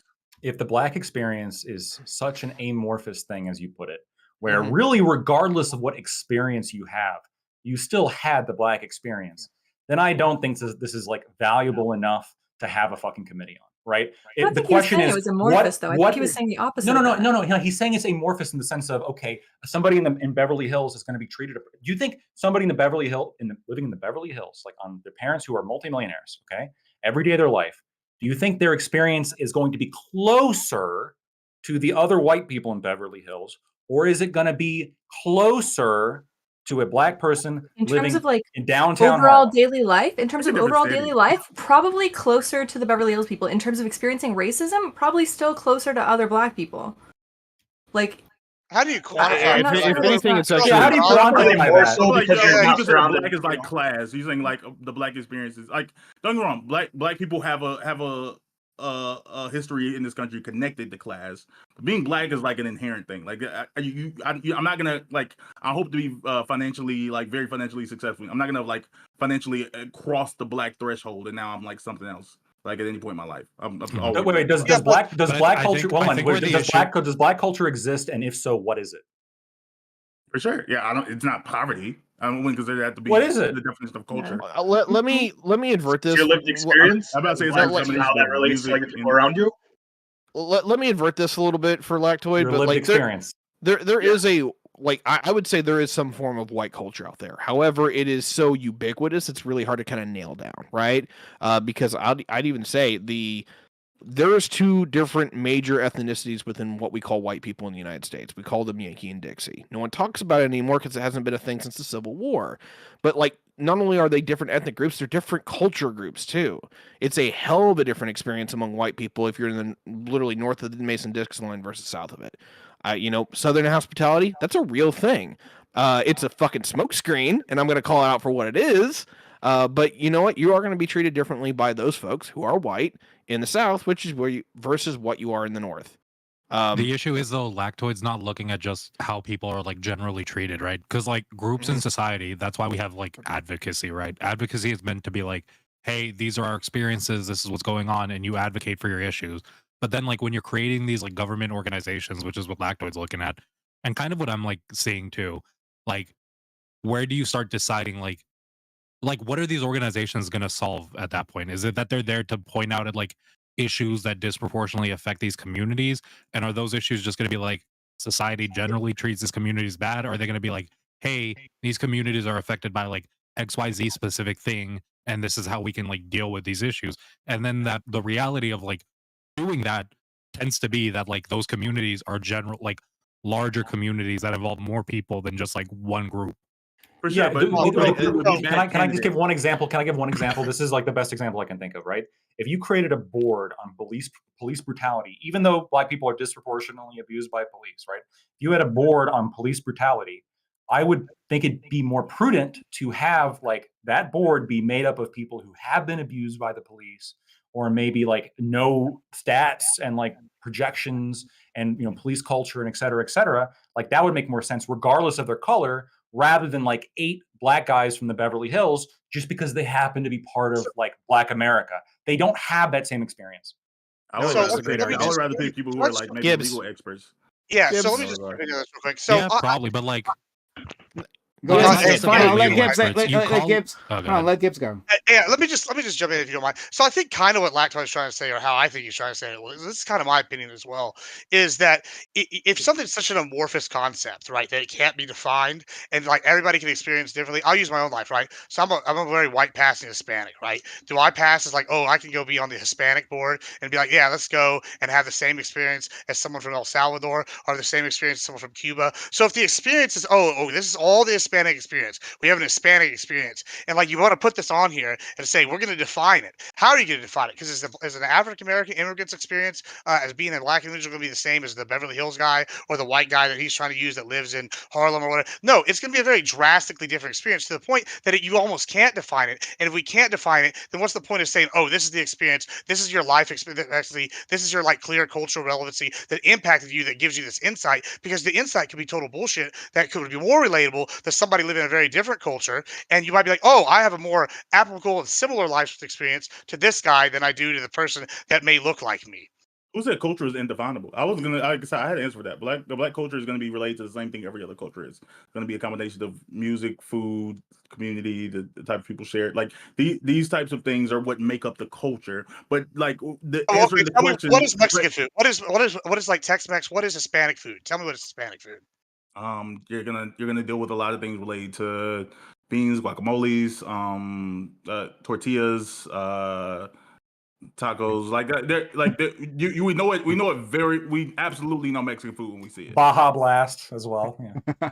I mean, Like- that's all No, but like Tex-Mex. I get what BAM means, right? Like- No, but It's all what BAM means Tex-Mex. is like generally Mexican food is probably going to be food that like originates in the area that we consider Mexican nowadays, right? Or like in Hispanic regions of like South America, outside of like going further south. Like we're not gonna look at French fries and then like Okay, so that's Mexican I'm food. just saying we're being way Hispanic too online. We're being way too online when we get like these French fries were made in Mexico City. What are they? Like No, I think that's the problem. People is are when you- aware. No, but people do know. People in real life can answer these questions. Like only in online debate bros spaces are we pretending we don't know the difference between we don't know what Mexican food looks like. Like that was a really online question. No, it's that's not. the I only mean, thing. you just said that somebody's got a Hispanic. Oh, I have an overall Hispanic experience. So if But, I'm like, Gibbs, Mexican, what's sure, black that might food? fit that. But exactly, that's exactly. I mean, it It's would not be to say the what United is States it? soul It'd food. be Are soul we gonna say food. are we gonna say it's soul food, or are we gonna say it's like West Indies food? Or are we gonna say like what are you gonna Well, want to you talking say about it is? Black American. I mean, well, okay, if they're We're talking immigrants, about black. I mean, We they're mean black living. American. If they're living in Houston, are they Black Americans? If I go to the indie restaurant, like, I mean, what do you mean? Like, if I go to the island restaurant, like, it's not. Is that not black food? What if I go to the African restaurant in the African part of town? Is that if I go to Ethiopian Well, place? black is Is that black not is a black particularly experience? American word. Black. We're talking about Black American. So those people don't I count mean, as those are black. answer to your questions. They're like So they're not Well, black. because they're like when we're talking about black, we're talking about like. Well, actually, to be fair, Well, this so is a y'all point do against know you, what Bam, they're right? Because classified like as. I was gonna say this is a point against your point, Bam, because like the issue comes in where it's like you're talking about like a general black experience. Like then the question would be when it comes to like a black caucus, would you have like a black caucus that only means like you're a West Indie black in America, or like you're a West Indie black, or like a African black that was I'm like not the person. transported I'm here, not the or like person an that's gonna got you. I was about to say this isn't. Yeah. I'm not the one that's gonna get this gotcha. I was about to say I think the Black Americans and African immigrants have very different experiences. Oh, okay. I would instantly bite that bullet. Like, and that's Okay. actually there's a really big thing that is disputed on. Like, we're not like we're all black, sure, but like Black Americans have a very different experience in this country and others than others. I would say that. But then the immediately. question would be to Lactoid's thing, like you could be a black American, but like how different do you think the experience is of like a rich like Beverly Hills black American to like a poor like in the most night and worst day situation possible, right? Yeah, But- it's but gonna I'm saying it's gonna be night and day. But Bam, when you Sure, brought but up neither of when these you were people bringing should up be on like the caucus. Neither when of you these were people when should you be were on bringing up the elements of Wait, culture. what I literally did have you say, a Bam? I was saying, but like we're dealing with two Answer it. bad candidates. Wait, because he said something and I didn't hear it. I'm really sorry. That's all I was saying. I was just saying, like we're dealing with like two bad examples. We're saying, like, would you rather have like a black guy who's never met a white person or Eminem on the board? It's like Well, probably no, because the neither. question is like when you're setting up these boards, how do you decide like what the black experience is? That's like what's kind of being asked here. I think it's pretty easy to find people with like really large followings within the community that you just make judgment calls on. Again, like they did a reparations board. Ta-Nehisi Coates was one of the elite members on it. Guess what? We didn't take take a vote on it. Ta-Nehisi Coates, like, there's a lot of black people who don't like Ta-Nehisi Coates, but it's really, but like anyone who looks into his background sees it really easy to say that, oh, okay, he probably does have a large following in the black community. It's like I understand how they came to a conclusion to mark him as one of the representatives. Go ahead, Black Twid. So I have it written down, Bam. The elements of like you. I'm not, it's not an exhaustive list. I'll give you ample chance to add more things, right? But when you were describing what culture is, right? I mean, you referred to things that generally I would agree with you, like music, right? Food, and specifically with the Black community, soul food, community, right? There's probably other things you can, social customs, et cetera, et cetera. There are things you can look at. Those are all things. Yes, those are culture, right? Mm-hmm. And there's other groups of races that participate in cultures that they're maybe not necessarily like. Sure, right. You're correct. Perfect. You're making an argument for me. So you have other races that perhaps maybe are in Black culture and know more about Black culture and Black issues. They still shouldn't be on the Blackboard. Then why? because there's better candidates. If we were in a world where they were the only candidates possible, but if it's possible to do both, why wouldn't you? It would be one thing if we were like limited. What if they are the best candidate? What if they're the most well spoken? What if they're like the most just passionate? They're like on the ground, like they're very interested in these issues. And they're a white guy, and it's a white guy that only qualification to bring them onto the panel. Well, no, I agree, Pat. This shouldn't be the only qualification, but this is the only qualification that people are advocating for. No, isn't this the Rachel Dolezal argument? The better qualification would be what Bam asked. What if there's like a person who's not a Black person who rises to the top in the community because he's like advocating and helping this community and like bettering it in some ways? Should that person be allowed on the board? I think all the NAACP a few years back. That was Rachel Dolezal, right? And then that literally happened. He wasn't really. She only got on because she, No, but she I'm saying like genuinely, like what if there's Black White's part, she was fighting for the people or was invested in the culture, but then she also had to look the part. She only got on. What if there was like but even if she didn't look the part, she still fooled you. So the reason why people are so mad is because the argument was that she never had an actual lived experience because she wasn't a Black woman. So that's why looking the part matters. Because the whole organization is like steeped in idpol.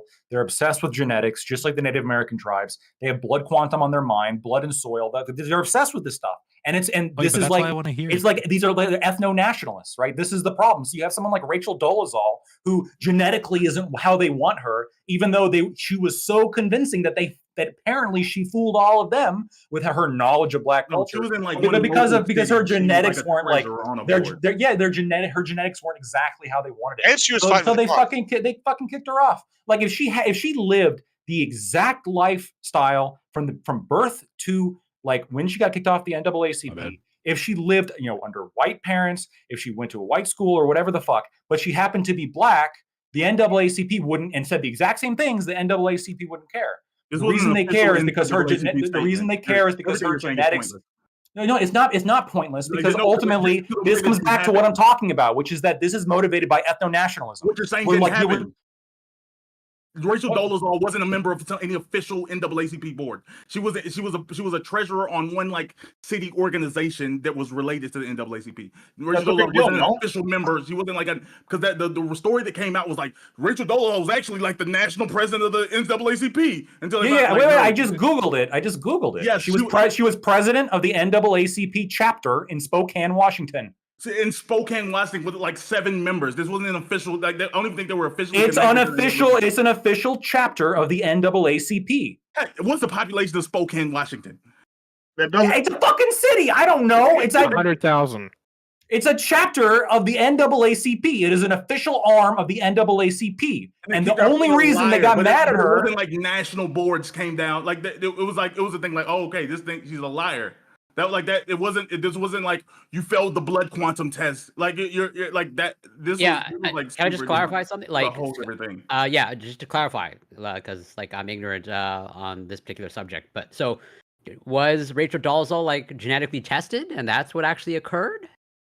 No, I think it's stories came out. I think stories came out about. And you're her mischaracterizing. No, I'm not mischaracterizing, Corey. I'll explain why I'm not Okay, mischaracterizing. well, wait, no, did They you make- found out who her parents were, and they saw that she was white, and so then they But she began to lied like about who she was. Yeah, like, yeah, to be they fair. did. Well, I self-identified as black, and she like pushed. And by the way, you can say she lied. I would say they dead named her by going after her past when she wasn't actually open about that. Okay, and so she was like living her life the way that she wanted to, like so fucking well that apparently the NAACP chapter in Spokane fully like were on board with her. But then they found out her genetics weren't right. I mean, can you believe it? Apparently the pro-trans people, her genetics weren't right, so we kicked her off. Wasn't even I'm crazy. going to be pedantic. Like it's not the genetics. Like the parents were wrong. You don't know they weren't genetically tested. The Like, parents were wrong. Well, Why? They happened to be white. They shouldn't have fucked.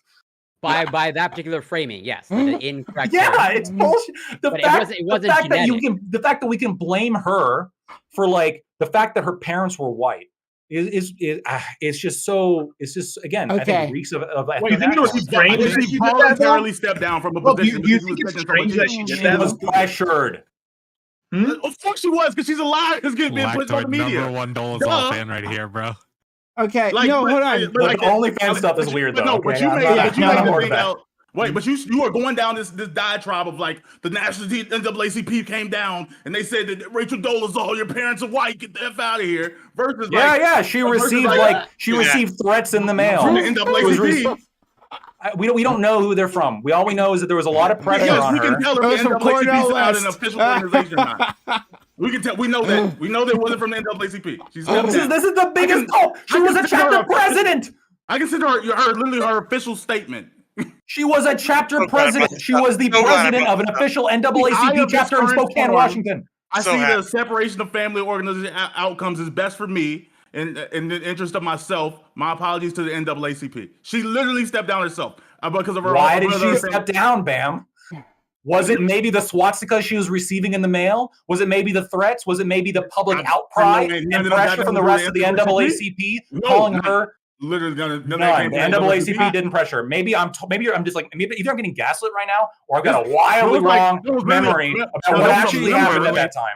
There was an How much did she individual actually help the NAACP? Like, how much did she do for them? This is a chapter that had like 7 members. This So was like 7 okay, people. hold on. I don't think that matters. Look, It does. How could it possibly matter, right? If it was a chapter of 300 people and in downtown, shouldn't it have made it easier for them to catch her if it was only 7 people? If it was a chapter of 300 people, like you should know all 7 people in your chapter at that point. Who their parents are, everything. Hold on. They knew her. They talked to this woman. This woman, she had changed her appearance to darken her skin. Yeah. And she talked the talk and walked the walk, right? And look, this is where there's so much gray here. I can't find my way out. Because I agree a lot with my man Bam, and then I agree a lot with my man Lactoid. Like, I think that there is something to like having the experience of being black. I think there's something to having the experience of being a woman, right? And whatever category of woman you fall into. That like those are things that that despite me like loving women, right?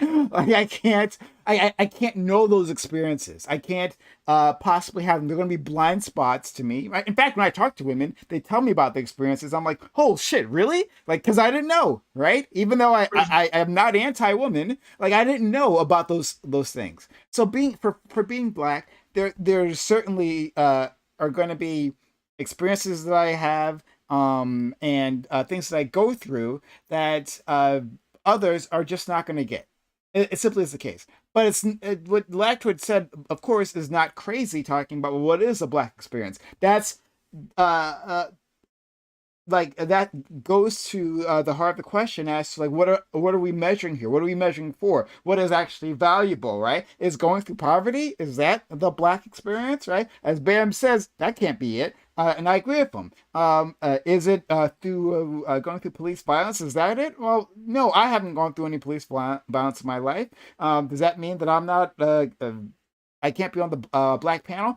So like like even measuring what blackness is, right? What whiteness is, whatever any of these things are difficult, right? It'd be easier if a panel or something would be based on a specific action, right? Like, hey, people who have experienced police violence, right? Well, then we could easily figure out those individuals. So there's that. But also, when it comes to Rachel Dolezal, and I'm going to say it again, right? A controversial take that, yeah, I think she was fine. I think she was fine as far as the NAACP. I agree with Lactoid that, like, it didn't matter what her parents were. Like, she cared about the Black experience, apparently quite deeply. And in fact, she was having, at least for a short amount of time, a Black experience. If the rest of the world looks at you as Black, right? And they're fooled enough to think that you're a Black woman, then yeah, you're living the Black experience. Not as long as all the others, but you're living it, in my opinion. And so, should she have been pressured off? And I think she was certainly pressured off. There's no way she wasn't. I don't know if specifically the NAACP sent her letters or whatever. I don't know. I have no idea. But she certainly was pressured off. Should that have actually happened? Probably not, I think. Right? Like, she lied, but yeah, lots of people lie on the application. I don't know, whatever. Sure, right? But then again, Lacto does have a problem with that. He has a big problem with people lying. Yeah, but this wasn't about a qualification. She didn't lie about a qualification. Being Black isn't a qualification. But guess who agrees? Well, I'm about to say the members of the NAACP, like, a member of her chapter, literally said that, like, yeah, I hope she remains a member of the organization. Yes, in the face of a petition to remove her and hate mail and threats. I said, I hope she remains a member of the organization. Yes, in the face, there was one person who did stand up for her. One person in the face of a petition to remove her and threats and hate mail that she was getting in the mail. Like there was pressure there. A liar, but none of that's from the NAACP. You're just talking about human beings. No, I agree. I cannot prove. I cannot prove that the NAACP leadership did this. I can say that there was pressure. There was a tremendous amount of pressure. And the rhetoric at the time, I remember this distinctly, was she was faking it. She wasn't actually Black. She doesn't actually know what it's like being us. That's what I heard. Well, yeah, human beings are going to have negative opinions about someone lying about their race to get scholarships and among other opportunities. They're like, welcome to the human world. Like, pastors get asked to step down when they're found to be infidelity. That has nothing to do with their ability to preach the word. But guess what? People have perspectives on your character when you're holding positions of presidency. Bro, what do you mean? You can't be sitting there preaching the word and bamboozling the congregation when you're dealing with people's lives and whatnot. Come on, man. That's inherently, that's why they get fired, because they're not preaching the word. So it clearly didn't have an inherent quality of preaching the word if they're not going to live by the word they're preaching. Like, come on, what do you mean? Yeah, so outside of these people who like lied, like Rachel Dolezal, that's why, Bam, I asked you earlier, like, if there is somebody who is just like working on the community, they're not lying about like a race, they're just like Lactoid is in the middle of the hood helping shit out, right? He started like a food program that's like helping a lot of people out in that community. Would he be somebody who's acceptable to have a seat on that board to talk about like issues within that community if he's been a part of like solving the issues? He's welcome to apply, but I feel like we're gonna find. I feel like out of the 100, well, in America, 44 million people, 44 million Black Americans, I feel like we'll be able to find some. It's like 44 million. You're never going to be able to. That's the problem with having that. These groups are going to be like one big group that's sitting at the top, right? These groups are generally going to be like groups in towns, in cities, in like small areas that are slowly like working with one another to kind of get these issues spread around. Like even on a city council, even on like in a town, should they have like, would it be acceptable in your mind to have like somebody who's doing this work on that board, sitting there talking about like, these are my experiences, these are the people I deal with day to day, and this is how I deal with these issues? See, the short answer is yes. The longer answer, like can they sit on the board? The longer answer that people take from that is, see, this is why like representation is completely irrelevant, and we can have 100 white, 100 white senators, and like all of you should just shut up and be okay with it. Like that's what people take from the yes. Like, no, but is there an ideal candidate that's not part of the race? Absolutely, but that doesn't mean but realistically, in the way things play out in day-to-day lives, like having that's Lacto's opinion, right? Lactate, your Go ahead. opinion would be that it could be equally fine if we just had like 50 white male senators, and like we'd be equally as good. We could be, depending on who they are. They could be equally as good. I think Lactoid's, I think where Lactoid's I think coming Clarence from Thomas and is a where I'm great coming Supreme from, Court justice, right? I mean, like for me, I don't know about that. I don't know. He's pretty good. We're talking about birth control earlier, but no, I think that you can absolutely like.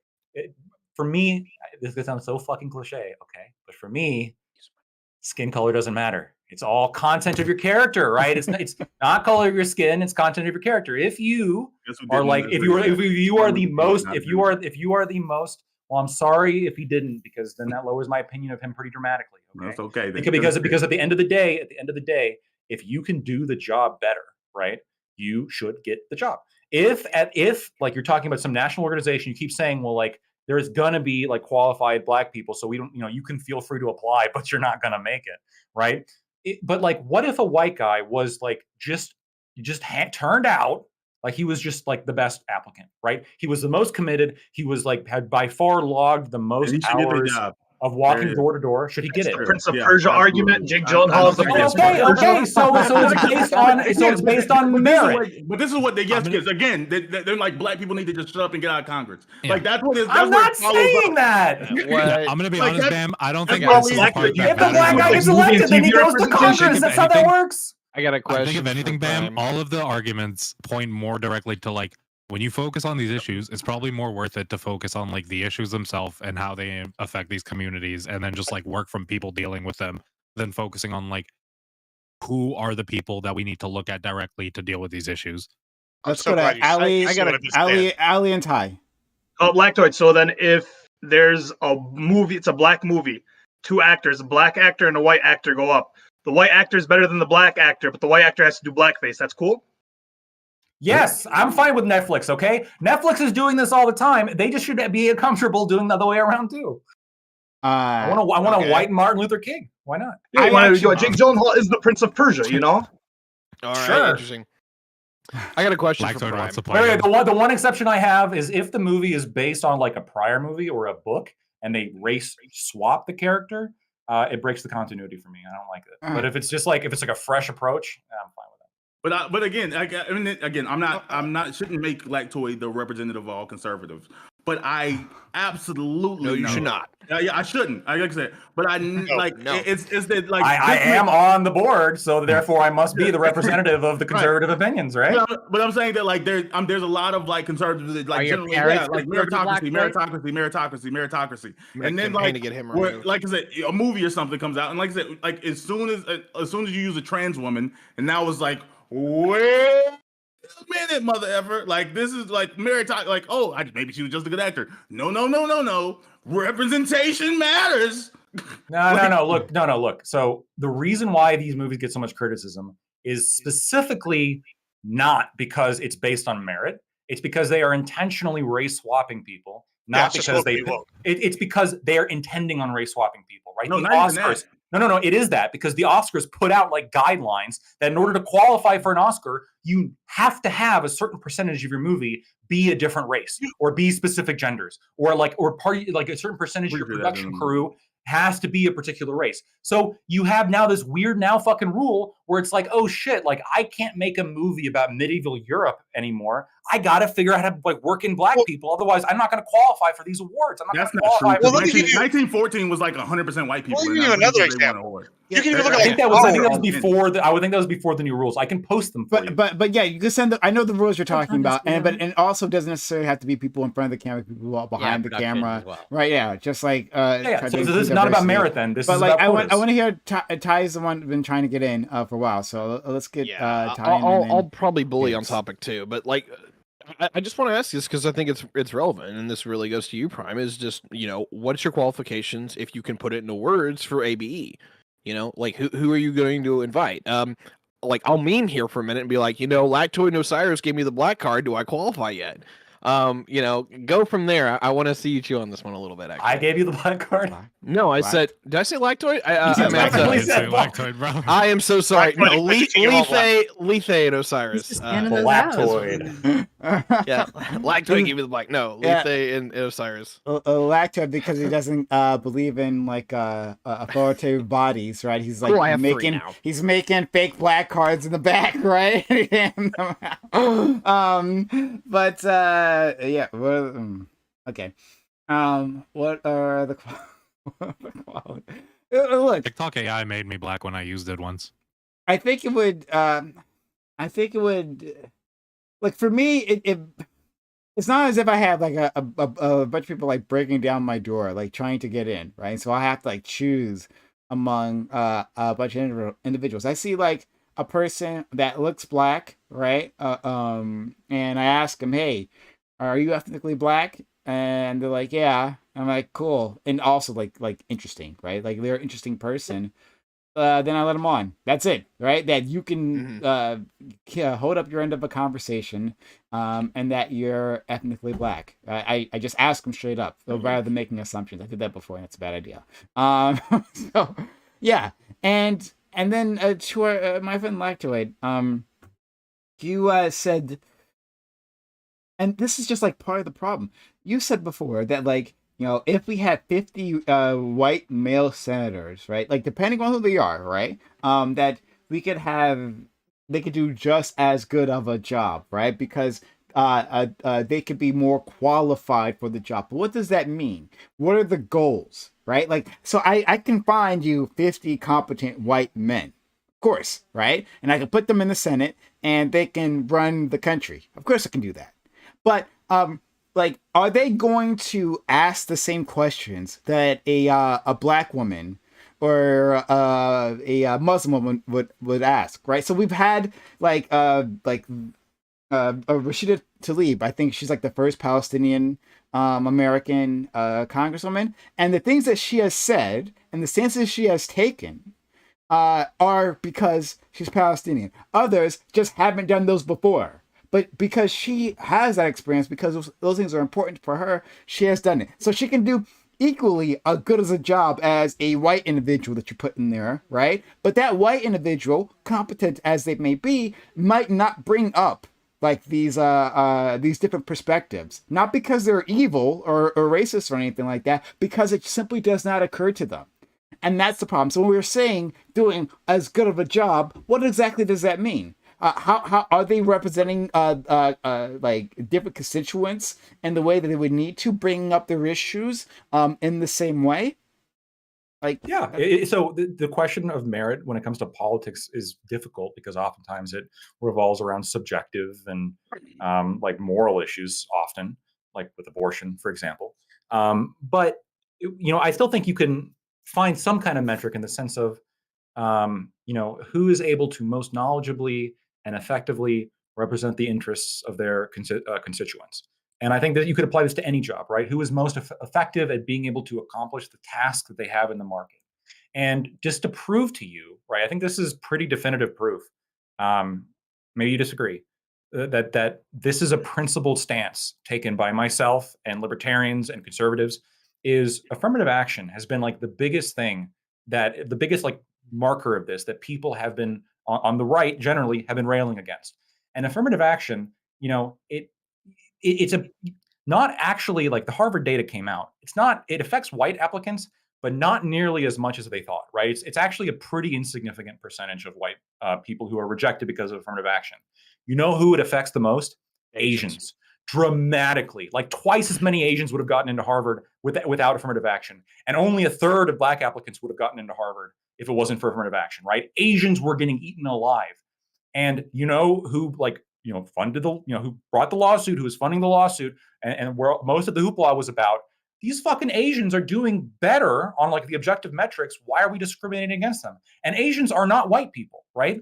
And Asians disproportionately are Democratic. So we have like a minority group that's not white, that's like politically more aligned with the Democratic Party, yet is like being eaten alive by discriminatory policy, and conservatives can't stand it, right? I mean, this I think is the ultimate proof of principles, because it's not coming from a place of self-interest. And I think being able to step outside and not come at things from a point of self-interest, I don't think we can so demonstrates easily, the ultimate principle. I think there's a cohort of individuals that it's like, yes, it's a principled thing. Like, I don't think you have like racial animus, like as far as I can tell. Actually, I've known you a long time. I don't think you have racial animus in your heart. And so like I believe you when you say that's a principled stand. But to say that, well, it was just because they're Asian, because they're a Democratic constituency, this proves that there's no racial animus, except that the ones who want to take down, who are loudest about taking down affirmative action, were white individuals, were from the South, right?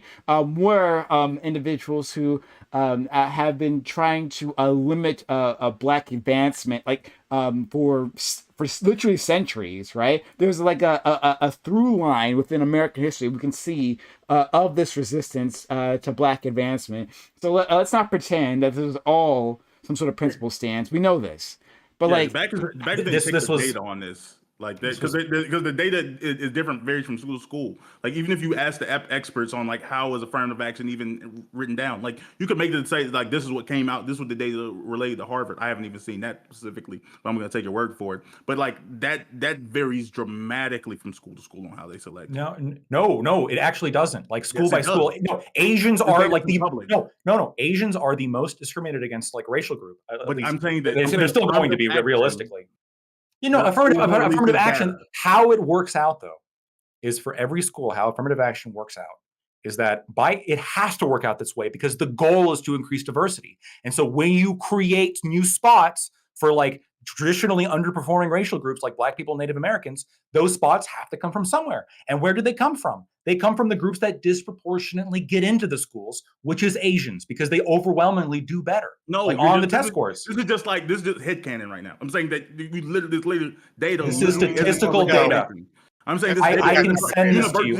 Wait. No, that was part of the lawsuit. They were like that was one of the things that we're pushing back on, because the argument was like people thought it was nefarious because schools literally didn't make this. This isn't public information on how schools select for their. You're right. And so then they got sued and they had to present that because of discovery. Harvard and then when every university in the country is different. This is what I'm saying. No. So Harvard did, and then the North Carolina did. Yes. And so both those schools happened to show discrimination against Asians in the exact same like statistical metrics that we happen to see with the other schools too. Wow, acceptance rates for Asians aren't very high. Why is that?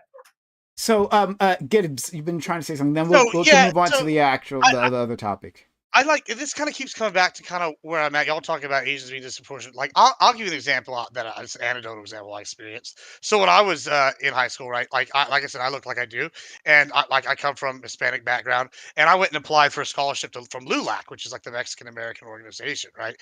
And so we went and I applied, and I got like a $500 little scholarship to help me buy some books for like Texas A&M. Woo! And then they offered me, hey, come give a speech at this bigger one, and see if you can do well. Well, I walked up and I was there, and I was like, last of like 10 candidates. I was on the thing, on the whatever. They came up to me and politely told me that I wasn't going to be allowed to do my speech on stage because I didn't fit the criteria for what they were looking for. And they didn't really specify that. I was like, okay, that's fine, whatever. Thanks for the invite. Give me whatever. But so now who's deciding what's Hispanic enough? So I'm too white looking to be Hispanic. I guess but I'm hosting that scholarship. But then I'm too Hispanic to be white. So like, how are we defining who's what here? You know what I'm saying? Like, who's deciding this? Who's going to be elected king of the Hispanics to decide? Hey, you're Hispanic. Who's king of the black? Like, yeah. I vote Prime. Prime's pragmatic. I'm about to say this is how Lacroix would want. I don't know who's king, but Selena Gomez is the queen. Okay, they handled that situation exactly how Lacroix would want that situation to be played out. This wasn't a organization. He would have said that this was a free organization. Let's move on to our next topic. Because this was interesting. This was fun.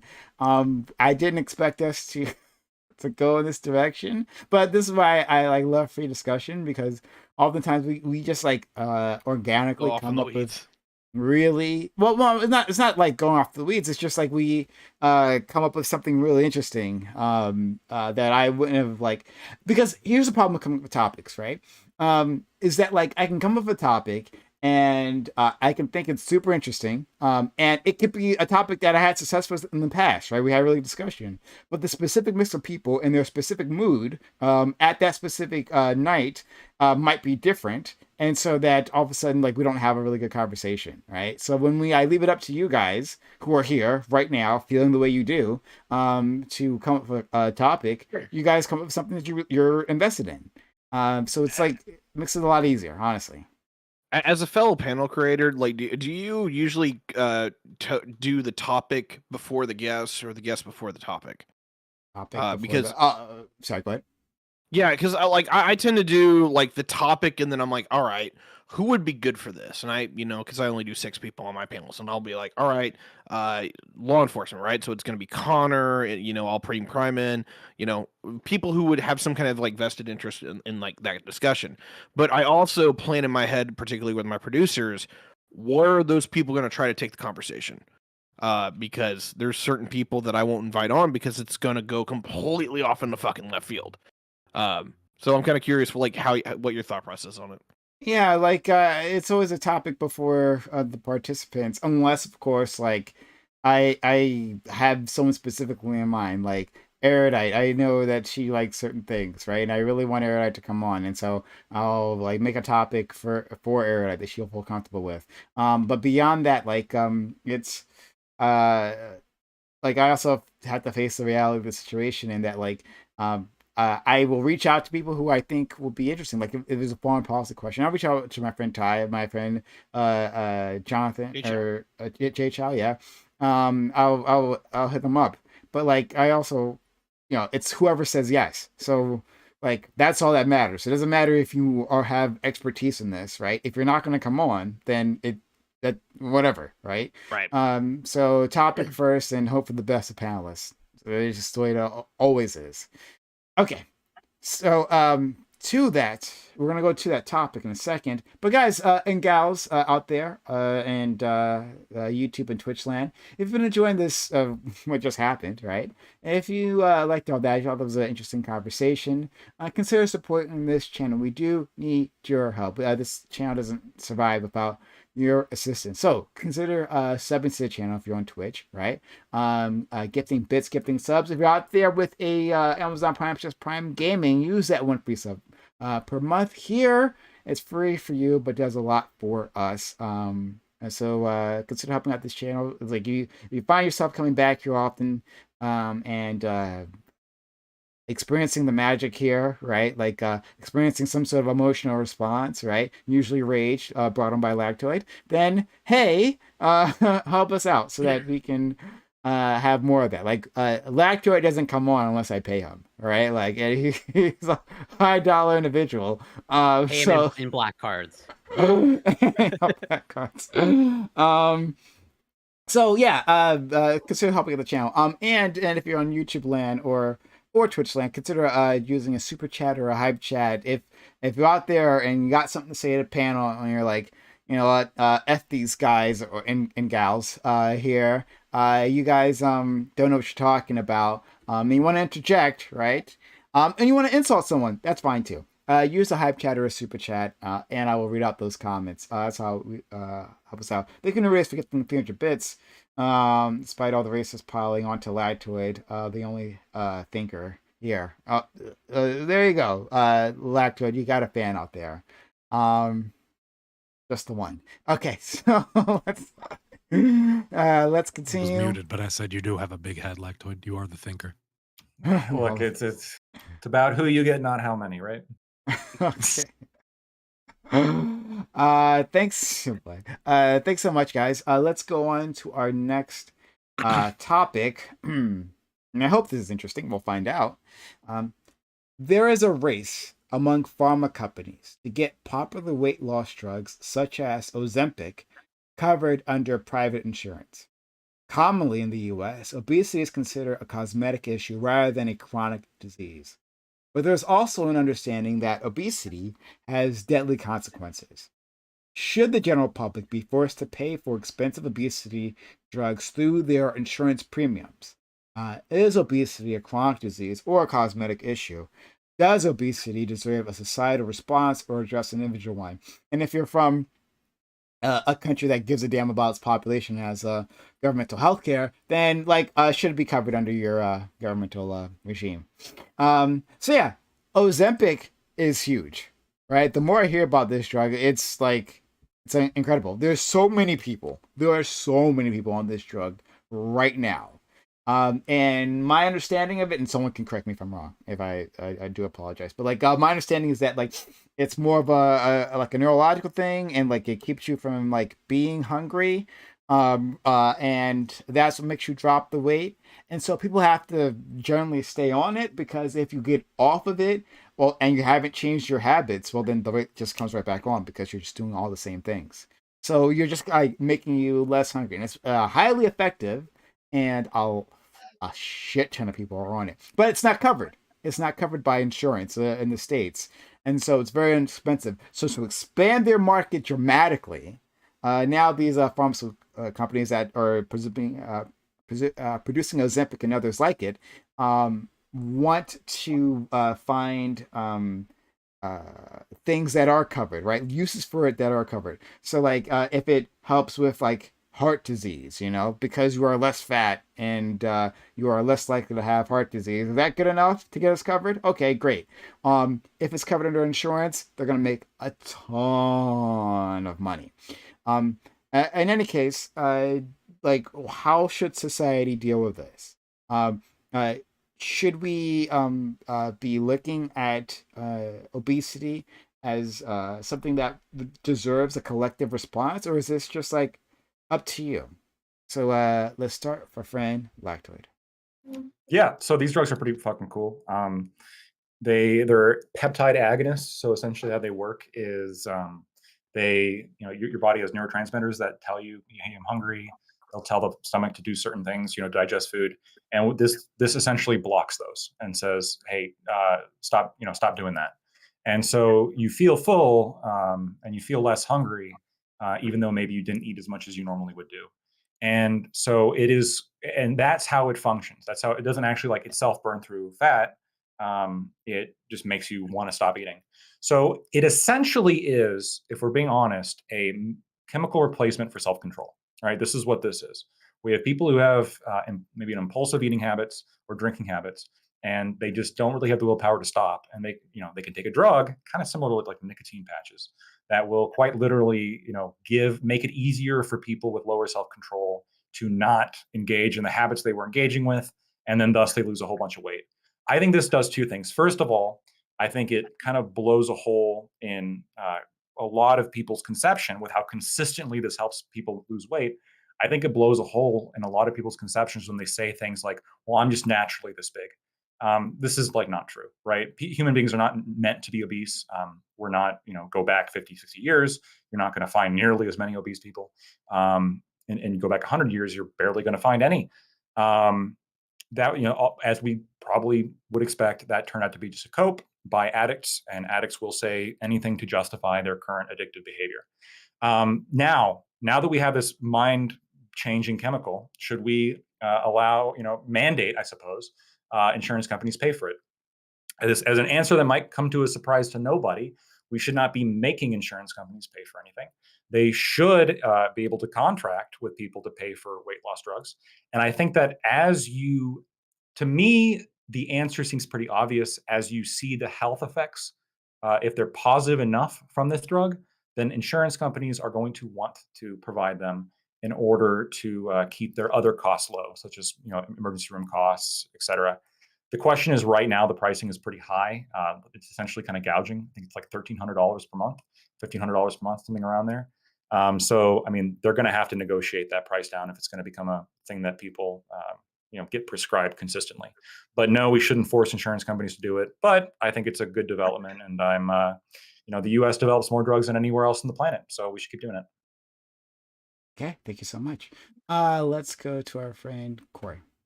Oh, and thank you, Anonymous Skeptic, for giving that sub previously. Go ahead.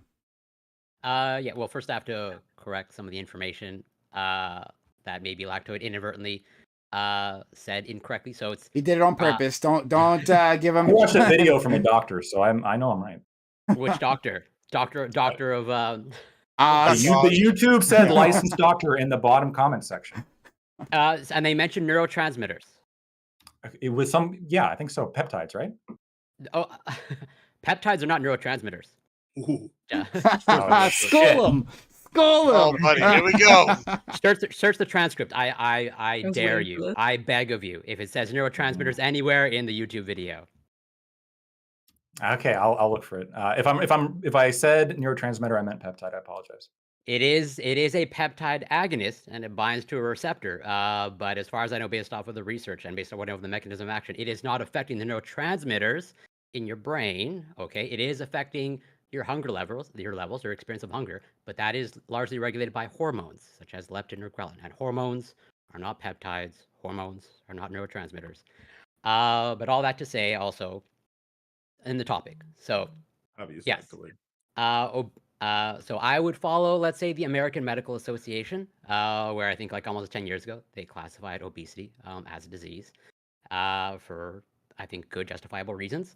But there's also a tricky side to it in terms of like, well, if you actually treat it like a disease, like you're going to start diagnosing people, presumably.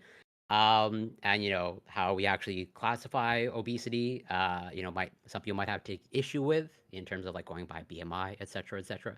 But all that to say, should there be a collective response? Well, as a Canadian like Lactoid, I would say yes, totally. And that there should be, a societal response.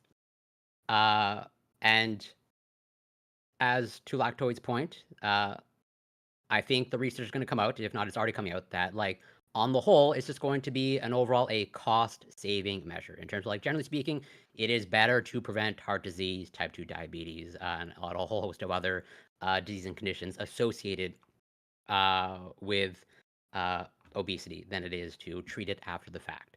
But I'll leave it there for now. Lactoid, you're gonna respond. Oh, we're currently Google heroing. Many peptides known to be hormones also act as neurotransmitters. First sentence. No. Correct. Are we in open already? I thought this was Also- intros. Yeah, we're still doing it's intros. Don't let Corey respond. Go ahead, Pam. Let's go. I don't want to hear Lactoid tear Corey Build it apart. up. Build it up, Corey. Let's You go. finna cook them. I'll gladly respond. Yeah. So okay, peptides can be neurotransmitters, but not all neurotransmitters are peptides. That is the distinction. And again, go to the YouTube video. Did it mention anything? I love it how when Lactoid referenced YouTube video, I call out the YouTube video. It said, didn't mention neurotransmitters. Lactoid goes to some Googling to try and justify his position. If you want to get into the nitty-gritty details of peptides, let's go for it. I asked a specific question in the YouTube video. Did it mention neurotransmitters? Hold on. So before I find this out, So do you know dumb, do you know for a fact whether or not Ozempic actually affects the peptides that are also neurotransmitters? As If far it as I know, does, you're going to eat shit. If it doesn't, I'm yeah, going to sure. eat shit. Based off what I know of the mechanism of action, although I don't think it's fully fleshed out, but it largely will affect insulin levels. As it will increase insulin levels. Insulin is a hormone that affects blood sugar levels. Insulin is not responsible. It is not a neurotransmitter. It is explicitly not a neurotransmitter. That's what I heard. So Lactoid, did it feel good at getting fucked like that? Hold on. I'm not done yet. Okay. I'm so coming we're back. gonna go on. I want that YouTube video. Go with that we're- YouTube video. We're gonna go on, but that was like probably the most wholesome fight we've ever had here. Right, just putting it out there. Let's go to man, Bam. Corey, I stand on business. But I would say that, yeah, I think that insurance companies should have obligation to pick this up, just because it's in the best interest of everyone involved.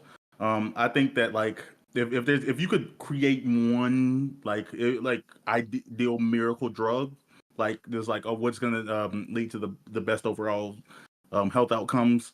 I think like at least for the modern world we live in today, I think it would be like some magic pill or shot that prevented obesity. Like I say, as a person who's constantly on his own like weight loss and obesity journey, like thankfully I'm young enough that I don't have health issues related to it, but like being overweight is a huge predictor of so many other health outcomes. I'm not into the camp that buys into the like like you're naturally overweight. Like it is a metric of calories in versus calories out. But the issue is we live in a world where it can be hard to be mobile enough to like we just live in a much more sedentary lifestyle, from work from home, from the types of preservatives and things we put in food. Like it's not that like obese people are lazy. I think that like it's just really easy in the world we live in to be obese because of the types of things we have access to and the type of worlds we're being shaped around. So I mean, I haven't read much about this drug. Like I've heard about it. I've heard some about it. I've basically just read like abstracts because I don't want to pretend to be like a scientist when I'm not. But Like lactoid. yeah, exactly. Again, no Uh, YouTube video. No YouTube video. Well, but look, I'm I gonna was go, like, Bam, and yeah, then just I gotta. yeah, just finishing up. Like I said, yeah, it seems that if there should be an obligation, like, just because, like I said, of the all of the massive potential health outcomes, like the quality of life it would improve for like millions and millions of Americans, like probably hundreds of millions of Americans and people around the globe. Yeah. Okay, let's go to our friend Gibbs, please. All right, so I'm not going to pretend that I have the science background that Corey's got up here. I'll just take a whooping. I'm not even going to try. And then if Lactoid wants to sit and argue word choice, that could be his thing. But let me tell you why none of that matters. Because if we're going to sit here, I'm going to look at it from an economic standpoint, and as a conservative, I'm going to sit here. And the idea of the government coming in and telling a private company what they have to do is outrageous to me. And secondly, if it's going to be covered by government funding, I don't want my tax dollars going to this. Whenever these people should get off their asses and get in the gym. I'm a fat dude myself. I I could sit here and go and say, hey, I wish I could take a wonder drug, or I could get off my ass and get in the gym and get in shape. Maybe there's some outlier exceptions for these people that have like thyroid issues or other things, but I'm sure they're treatable different ways. But if we're just talking about just straight up obesity because we're eating bad things, then no, absolutely not. And it really doesn't matter because the government should be involved in private business anyway. And it doesn't matter what the overall effect is across the board, even if it's good, because once again, the government shouldn't be involved in private business. Thanks so much. Let's go to Pat.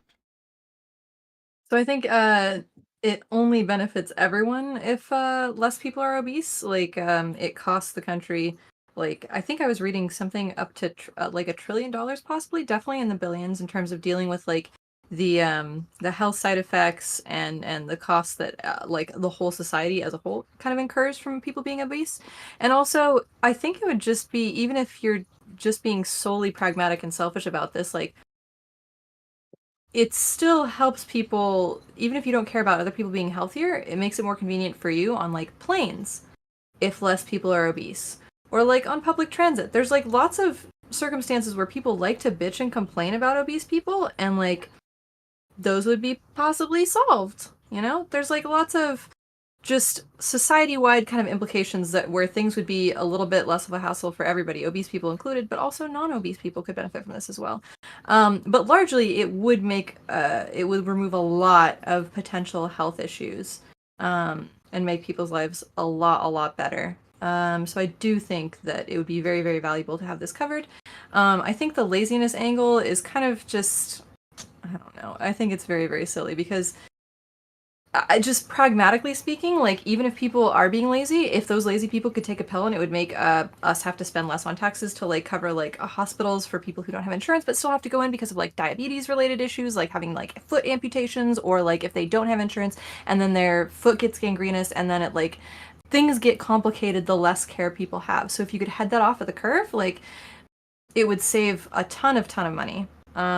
So even if like you're like lazy people shouldn't like take the lazy way out, it just would make more sense to do that just financially, pragmatically, just selfishly, honestly. But also not selfishly, it would just be helpful to those people too. Thanks so much. Let's go to our friend Tiberius.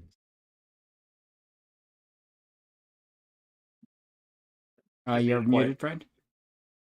Yeah, sorry, I actually hit the button and it wasn't working. It still told me it was off. So damn you, Stream Deck. Anyway, all right. So I'm gonna hit this from a completely different angle. I think this medication is actually disgusting, but not because of the fact that it's there and it's trying to solve a problem. Like I respect that. It's because it's a downstream solution, and I think most of you are familiar with the fact that I've ranted about this quite a lot. We have a health failure in this country. Straight up, our general health and well-being is disastrous. And look, I can totally get into like exercise kind of sucks, and whenever I'm going around working as much as I do every single day, and I'm sure most of you have the same problem. Why do I need more exercise? Like I get my fucking steps in, guys. I do my lifting. So what really comes down to for me is our diet, and it is an absolute abomination. Sugar is as addictive as cocaine, and it's easier for me to get like a 24 pack of Dr. Pepper than it is like a fucking pound of steak. That's ridiculous. Like you have literally one of the most addictive substances on earth, and you can get it by the barrel for pennies on the dollar. And then when you get into other things like high fructose corn syrup, which makes my Dr. Pepper so addicting, I admit it, is that, it's literally banned in like half of the EU. And don't get me wrong, I don't like following the lead of the Europeans. They're a bunch of cucks. But in this case, they're probably right. Some of this shit is a health disaster on parity with drugs. And if we don't handle it appropriately, we're screwed. And considering how much money and political power, I can rant about this all day, but I'll finish with this.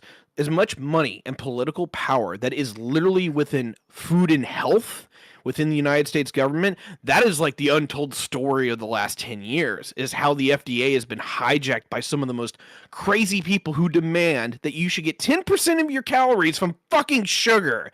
No, that's bullshit. I'm going to table it there, and then I'll rant at you all later. Thank you so much for not talking anymore. Let's go to our friend Ali. Yeah, so I mean, fat people don't want to be fat, but it's also kind of hard not to be fat in this country. Food kind of is super expensive. You want to get good food, kind of to what Tiberius was saying. FDA is kind of all fucked up. So, but also I do believe in universal healthcare. So I do think the insurances should cover it. But and I'm also pro enhancement drugs. So if someone wants to go and talk to their doctor, you put on Ozempic, TRT, and then also Adderall. Like I'm completely okay with that if their doctor approves it. Okay. I don't see the negative benefit. I mean, like if you can have people be slimmer, stronger, and smarter, I don't see why you wouldn't just do that. Stronger and smarter? Slimmer, smarter, stronger, baby. Okay, all right.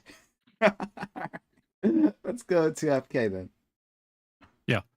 I actually stand more with Tiberius on this. I think like the reality is, I mean, to be fair, the reality on the ground is probably going to be Ozempic's really going to have to be used for like childhood obesity. There's a lot of kids right now that are really fat, and I don't think we're just going to be able to like teach them the skills to make them like skinnier. But I think what we can do is we are like the majority of our efforts should be pushed into creating a society that's more like fit to have people like actually traveling around on foot, be more outside, be more physically active. We should be working at getting like dietary education put into more places. We should be working at having that education constantly like evolve and be like not just the type of education where it's like here's the food pyramid, or we don't do food pyramid anymore, but it's like my plate, but more like this is actually stuff you can do in your day to day. We should probably be trying to invest in like having actual healthier foods be like cheaper and more accessible in different environments. And we also have to work on getting people like a better understanding of their health and like what they have to do. It's funny because just yesterday in the politics server, we did an AMA with a guy who has been like a coach for 15 years, and he's like a nutritionist. He's coached like actual bodybuilding competitors, and one of the big things that he talked about, right, as like a personal coach, was what it comes down to isn't this idea of like learn all these things right all at once. It's building these like individual steps to like be better disciplined, be better determined. And I don't know. I'm speaking about this from the perspective of like I was like 420 and now I'm like in the 260 range and I'm still dropping from here. So it's like these are this just taking Ozempic isn't going to fix our problem. It's a lot deeper than that. That's dope. That's crazy. Okay. Stop. Pause. I need to address something with Lactoid. You mean you need to God apologize? No. You mean you need no. to apologize? No, I absolutely do not. No. Fucking hate both of you. I will absolutely. Oh no! You don't. I will absolutely deal. So I've pointed out to you before in private, okay, that you don't know how to do research on one of your own research streams. Is this true, Lactoid? Have I pointed out your faulty research methods in some of your research streams? Is that a true statement? You have criticized in the same way I've criticized some research methods. No. You Did criticized I some research point out? methods. Did I point out? For example, you pointed out libertarian. One of your Did I point classic, out? you did, but one of your classic examples was you said, well, men are less empathetic, and you linked me a study, or you said libertarians are less empathetic, and you linked me a study showing that men are less empathetic. Yeah, and I can Clearly, actually. that's a bad correlation. It's a bad correlation. No, I can. I'll pull that up later in terms of specifically libertarian. But did I point out in an inaccuracy in a research stream that you did? You pointed out, yes, you pointed out an Okay. inaccuracy, which So I now- corrected. Yeah, which I'm glad to hear. So now I'm going to point out. So, how if you want to go into my domain, I'm more than happy to do it. So, can you tell me the difference between GLP-1 and a GLP-1 receptor agonist? What is the difference here? If you want to make the claim that GLP-1 is a neurotransmitter, what is the difference between GLP-1 and a GLP-1 receptor agonist? An agonist would simply be something that like stops GLP-1 from being like uptaken into the brain. Nope, that is absolutely not what it does. An agonist pretty much mimics the effects of the native endogenous molecule and activates it, as in a GLP-1 receptor agonist is pretty much a mimic of GLP-1, okay? So you're going to say that GLP-1 receptor agonist is now stimulating more GLP-1 production? No, it prevents the GLP-1 from being uptaken into the brain is what I said, right? So by mimicking it, does it do that? No, it doesn't. As far as I know, based on the mechanism of action. Well, then what about the study saying it's a transmitter? GLP-1, so that's why I asked you to tell me the difference. What is the difference between GLP-1 and a GLP-1 receptor agonist? This is how you all feel whenever you're in a politics panel with me, or a geopolitics panel with me. And what is Ozempic? What is Ozempic? Walk me through. Yeah. So Ozempic. Yeah. So my understanding here's my understanding here, and again, you want hold on. You asked me a question. Did you not ask me a question, Corey? I did. Go ahead. Yeah, thank you. So it's an agonist, right? And my understanding, maybe it's like slightly flawed as to the methodology, but the agonist would prevent the brain from uptaking GLP-1. Now, when I look at this right here, glucagon-related peptide 1, GLP-1, which is what the weight loss drug applies to, it is a hormone and neurotransmitter. When you said before, like hormones can also be neurotransmitters, but not this one. This one, GLP-1, which Ozempic works against, is indeed both a hormone and a neurotransmitter, is it not? No, I said it's not affecting neurotransmitters. As in, you made the claim in your opening statement that... Well, if it affects GLP-1, then it's affecting a neurotransmitter. No, not necessarily. An agonist, you're saying the GLP-1 agonist is not affecting the GLP at all. You need to, again, I will ask the question, what is Ozempic? What is it doing? Walk me through. You ain't gonna answer. And again, in your opening statement, you cited the YouTube video, okay? And you cited the YouTube video bringing up neurotransmitters. Did the YouTube video bring up neurotransmitters? Okay, if it's he doesn't want to answer. I am a doctor technically. GLP-1 receptor agonist. Okay, so if it's a receptor agonist, if it's a GLP-1 receptor agonist, are you telling me this is not related to GLP-1? It's related to GLP-1 in terms of it is mimicking the effects of GLP-1. Okay, so does it affect the neurotransmitter, which is GLP-1? That is unlikely. Yeah, not to my understanding. What do you mean it's unlikely? It's a GLP-1 receptor agonist, and so and then there's GLP-1, which is a hormone and neurotransmitter, and you're saying it's mimicking the neurotransmitter, but it's got nothing to do with it? No, it is mimicking the effects of that's why it's called an agonist, okay? It's pretty much you are providing more mimicking the effects of a neurotransmitter. So just tell us exactly, Corey, what it's doing. Just tell us exactly what it's doing. So as far as I know, but okay, explain it like I'm 5. I will ask the question again. You said you watched a YouTube video. Don't ask the question. Just answer it. What is it? For the rest of the class. Okay, so as far as I know, okay, based off of Ozempic and specifically semaglutide, that is a GLP-1 receptor agonist. What that means, this is contrasting between agonist and antagonist, okay? Mm-hmm. The best example that I can use is opioids. People know that opioids do something to your brain, to your opioid receptors. It binds to opioid receptors, and it does a whole bunch of things. Now, what is an antagonist? An antagonist is something like naloxone, as in it blocks the effects on the opioid receptors, as in the opioids can't bind to the opioid receptor. So what is an what is GLP-1 receptor agonist? GLP-1. Right. So Go ahead, Lactoid. Right, well, you had so you're saying it's No. blocking the receptor. So No, the, it's so not the blocking the neurotransmitter receptor. can't get in. Corey, can I try? You're not paying That Corey, is can I try? antagonist. I'm talking about an antagonist in contrast to an agonist. An antagonist blocks. An agonist stimulates. It activates. Okay, it actually does Corey, the can effect. I try? Yes, you can absolutely try. Okay, Lactoid. It's like, imagine you have a cup of water, and what an antagonist does is you put your hand over the cup and it's blocking the water from coming in. What an agonist does is there's already a stream of water, which is the GLP-1, or what is it? GLP? Am I saying it right? GLP-1, you are yeah. saying it. Yeah. And then the agonist is just you're adding an extra like synthetic version of that water that's like making it more full than it originally would be. Sure. And in Okay. being more It is- full, you're it going to is- be less hungry. It is Oh, okay. mimicking Sure. the Okay. effect. Okay. So if But, so it is mimicking a neurotransmitter, and basically like making more of it is what you're saying. No, it's not. So it's binding to a receptor. So you want to get. So what does a receptor It's just do? it's not making more, it's okay. just It's a mimicking the receptor thing that does agonist. the job. Tell me what a receptor. Which is a does. neurotransmitter. Tell us, Lactoid, what the receptor does. That's all we want to hear. It receives, motherfucker. Well, the yeah, receptor receives. Or what it receives is what it's built to receive. If it receives Yeah, okay. neurotransmitter, He don't know what he's talking Lactoid, about. let's say your body has 100 receptors. I want Lactoid, specific answers. Lactoid, let's say your body has 100 receptors. Originally, your body would be producing like 2 GLP-1s, right? And then what happens is you add the agonist, and it's like it's mimicking the GLP-1s. So like instead of just 2 of your receptors being hit, it would be like 98 of your receptors being hit, and you'd be less full. And from what I'm understanding, that's what this comes down to. So it makes them hit more by the neurotransmitter. It hits different. It's so It hits different. Okay. Can I?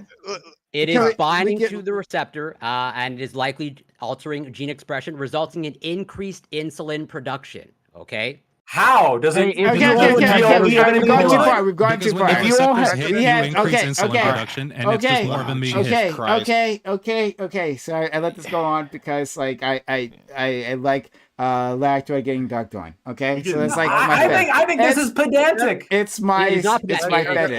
It totally matters. So we are going to move past this. GLP-1 is a transmitter. Shot. Prime, please, Prim. Can we just? Can I just say one last thing, and then I won't say anything else. Okay, One last thing, on the sure. specific thing. Okay, I want to be very clear. Okay, I posted multiple things. GLP-1, okay, is a hormone and neurotransmitter. Okay, it is both. Okay, and so when you have a GLP-1 agonist, right, it having anything to do with affecting the neurotransmitter, does it have anything to do? Anything at all? If y'all had better diets, we Yeah, wouldn't can have I- to go through this right now. It is not affecting. Let me just jump in. GLP-1. Okay, go ahead. Self-control would fix Gibbs, this. but I don't want to stay Yeah. on this So topic. what if I told you it didn't matter if this was like the limitless drug that had no bad side effects and it was the best thing in the world? It still doesn't matter what it does, because guess what? This is really comes down to a private business issue, right? When can the government overstep and force insurance companies to start doing something for the good of the American people? And that's the real issue, not whether or not we should give it to people because it does good or bad. Wait. Like that's the real issue that we're debating here. I think we do. Wait, hold on. As a fellow righty, can I split hairs with you on this one, Gibbs? I mean, we do what you want. to. I get where you're with on this one, but like I'm not completely anti like government intervention. Like, would you agree with me that it's better to hit like the positive side of this problem in the regards that we know that like we have a problem with the food? Like, can we actually target like industry and say, hey, look, man, we're gonna tax sugar, we're gonna do something along the lines to discourage poor diets. I will give you a couple outs, actually. I'll say, like, one, if you could like demonstrate somehow that this like wonder drug was going to like increase economic productivity so much that it was going to offset any potential like negative things, but that's never going to happen in any kind of world, right? So that's not really a realistic. So would. you're Wait, no. hold on. Okay, Hold on. Let me This just would finish. offset a Let me lot of just. costs. I don't think we can prove that it's worth the offset of like the like slippery slope of telling private businesses they have to do something. I think it could be demonstrated. You can't Well, just no, like, we could- We could calculate how much Let it him would finish, cost please. to have these As- businesses use the drugs, and then we could calculate what are our costs of obesity, which is like it Let's- involves a lot of different things, but we could put that down into Let's some write like notes format. and let him finish, please. So like So as for what you said, and I'll come back to that. As for what you said, like basically, yeah, if the government wanted to tackle it through a different, like, I don't know, food program or FDA reform or something, maybe that's a better answer. But I mean, I'm always going to come down on the side of like, less government intervention is better, right? And so in this Well, case, I think that y'all could argue and say, oh, the benefits from a healthy society sounds well and good, and we can measure that it's going to save cost on planes, or it's going to save the, like cost on like healthcare, or we can save cost on like trips. But I'm going to gas in say your car. it doesn't matter, because once you set the precedent that we can have the government come in and tell business they have to do it in this field, they're going to take that precedent, use it across other fields that we don't want them applying to, which is a bigger concern to me than whether or not this wonder drug can do a few good things. Wait, but if we had fields this big, would it be that bad? Like if we had like if we just had a drug that cured heart disease, like would it be bad if the government said, "Hey, we're going to enforce that, like you have to start allowing people to like use this"? I mean, if it's going to force an insurance company to pay for it, then yeah, I would say yeah, that's bad. Damn. I don't understand like the value of the principle. Like it seems like the conservative talking point is usually like, okay, this serves some. Oh, did I die? You're still here, but barely. Okay, your camera disappeared. Okay, all y'all disappeared. That's weird. But anyways, to me, there should be some principle involved to it, like the idea that. Like, oh, okay, like the reason we don't want to infringe on businesses is because like you can demonstrate the greater good that's being served here, but just like it seems like it's something that you're dying on, like in and of itself. Like even if you could prove, like you could demonstrate like the 100 ways why it makes for a better society, you're like, yeah, but think about the businesses. Like it just feels really strange. It's a purity of argument based upon like the self-determination of a business entity or a corporation, right? Like I even as a righty, I struggle with this and like maintaining the idea that like an entity, a public entity, is valuable as an individual, because it has a role, but like the level that we openly allow that to usurp people fucking does bother me.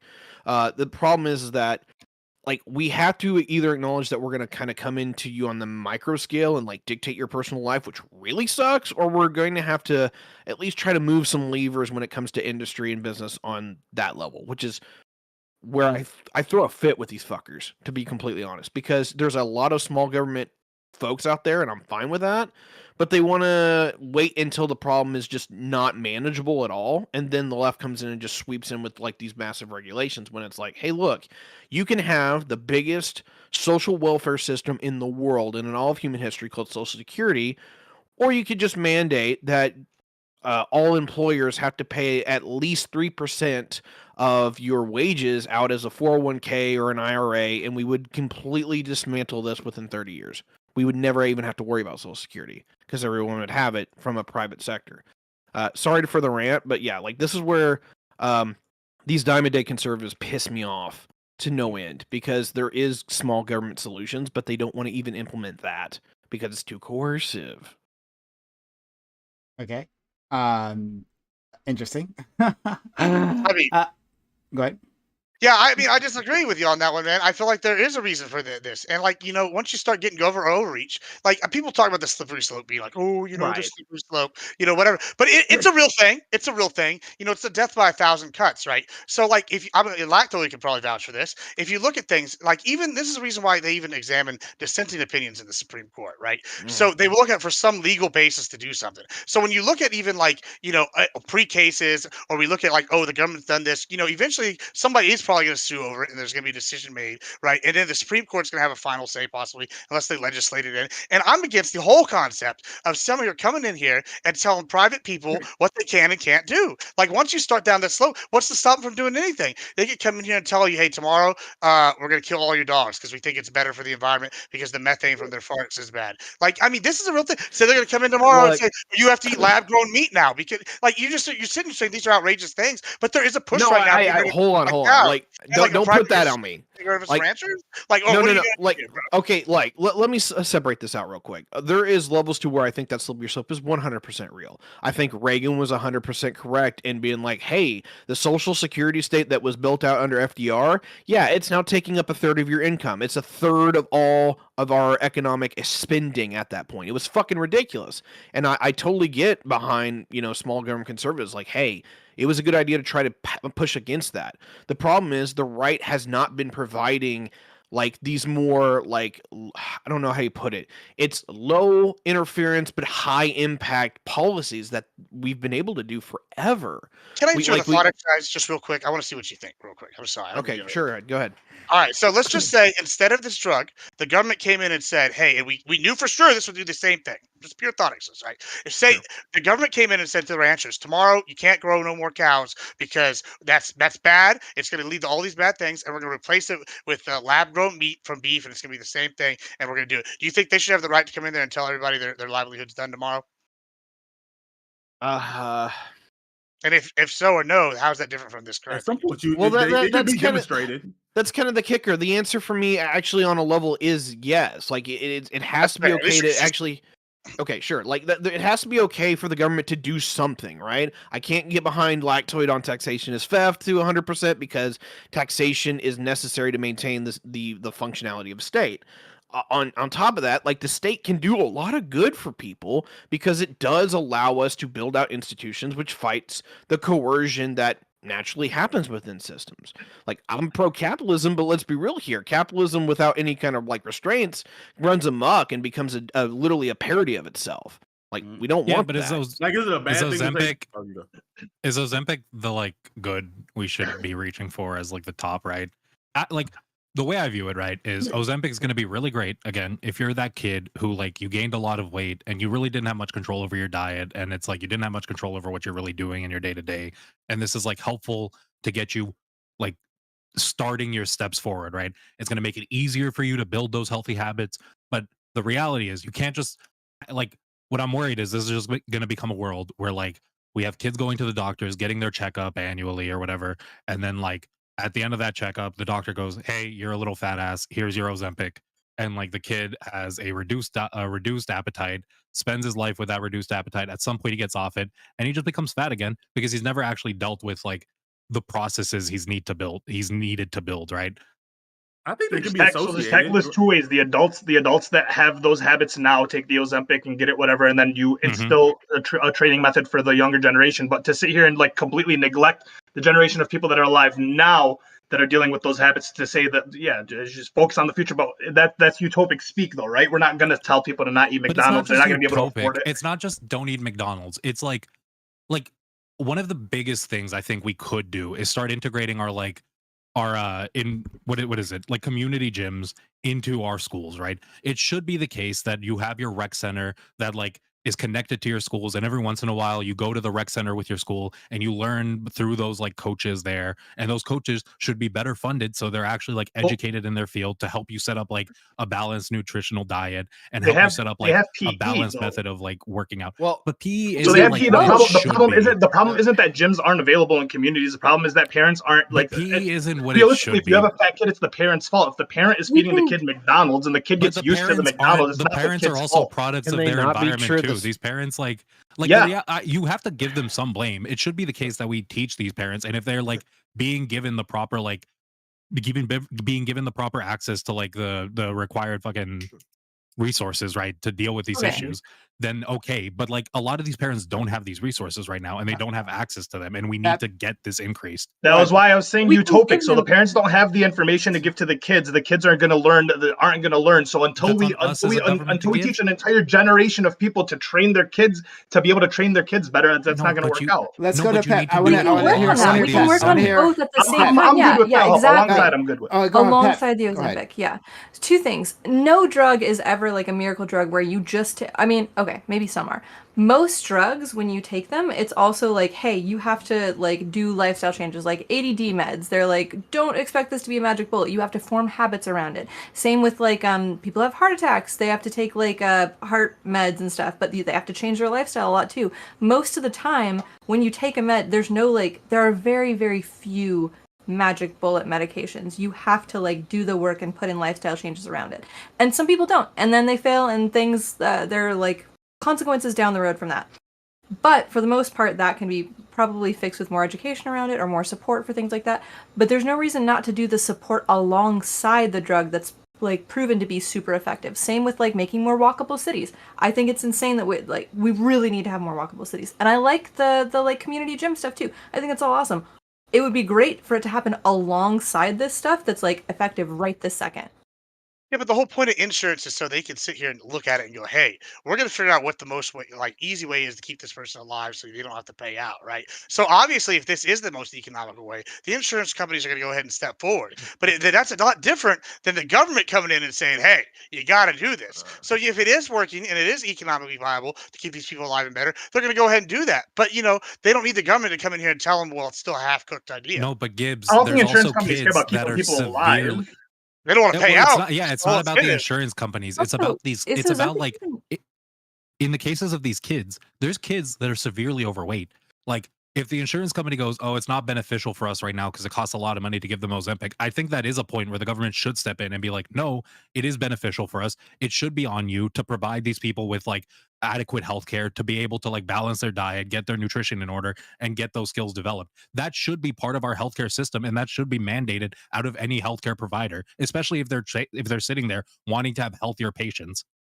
No, I see. I heavily disagree with that concept in general. I don't think it's the government's the role to come here and step and play nanny and daddy and hold our hands. Sometimes we got to take the role on ourselves. I personally think smaller government's better, and once they start overreaching, you're just one step away from totalitarianism. They are mommy and daddy for everything else, though. It just But stops they at can, healthcare. yeah, they can finance the foods we have.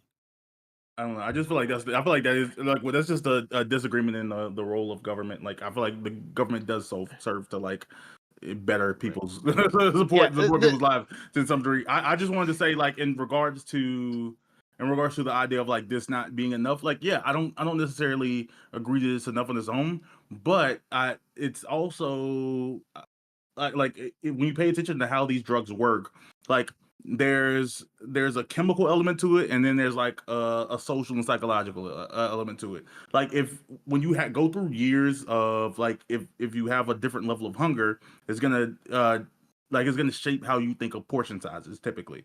Like whenever you're going to eat, and then even if like for some reason you hit a point where you do have to come off the drug, like yeah, there may be some weird adjustment initially, but if you've been eating like smaller portions for like a decade period, like you eventually did like build on a habit. You're gonna like feel uncomfortable like socially about eating more. You're gonna be like, oh, this is actually like what I'm used to eating. Like So that. what's next? The government going to issue us rations, and we're going to have to eat only a certain amount of rations of the government? I mean, like that This sounds weird. wasn't a government thing. I was Wait, talking about. I what? was literally talking about hunger. I was literally talking about the human physical hunger. Wait, I think it could be the case you choose not to take advantage of these like resources. That's fine. If you don't want to like if you're fat and you don't want to take the Ozempic and you don't want to go to the gym and you don't want to do anything for your health, no one's going to stop you from doing that, right? But that doesn't mean we shouldn't have it provided for people who need it, because like we understand it's a benefit to our society and a benefit to each one of us to like have those people be healthier. Oh, and Tiberius, I actually don't think people get. You were saying earlier, someone wanted to respond to you, like you were talking about, like, oh, I work enough, like I get my steps in. Like you may very I'm sure well some do, people don't. but yeah, I don't think that's the average. I think like between 25 and 29, I think the average American walks somewhere in like the neighborhood of like 3,000 steps a day, which is around a little bit over a mile. They say 2,000 steps is a mile, so it's like a mile and a half of the day, which is like really really low on like a international level. For what's expected for the human being. Right. So like, okay, so there's levels to me where that's like, all right, first world problems, but there's also levels to me where like it's absolutely wonderful to live in a world where I don't have to like walk miles at a day just to get to work or like to get my food. But the human being, we probably should. Like, I think our bodies. I think we probably should be walking somewhere around. As crazy as it sounds, like probably like 3 to 4 miles a day. Like, right. just Let me more than that.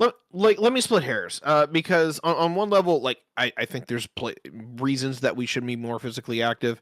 And like if you're a desk person, right? If you go and you sit at the same place for 8 hours a day, I totally can see where this is a problem. And I'm not talking about you when I say like, hey, I get my steps on. most of my jobs have been very laborious and physical, and most of them require me doing a couple miles a day. It's not literally just, walking around. It's just, back and forth kind of shit, right? What I'm trying to get at is there are levels to where I definitely think there is a bit of an individual responsibility here, but this is where I want to fight with Gibbs a little bit, and it's just because I love you, buddy. I totally get where someone's like, I do not want government getting in the way of business if they can help it. Cool, great. What I do have a problem with is that if we are going to treat drugs with the validity that they are treated in regards of like, hey, this shit is like hyper addictive. It's responsible for a shitload of like social mores, and just general economic like degradation. I think we can treat food in somewhat of the same way. Like, not only do we have the FDA, which I hope you don't disapprove of, but I think it needs to have some teeth. It needs to be able to go after a lot of these products that are incredibly toxic to like the human existence. Forget exercising. Like, that's second on my list. We can do that later. Getting people off of this shit that's literally like eating them from the insides is like priority number one.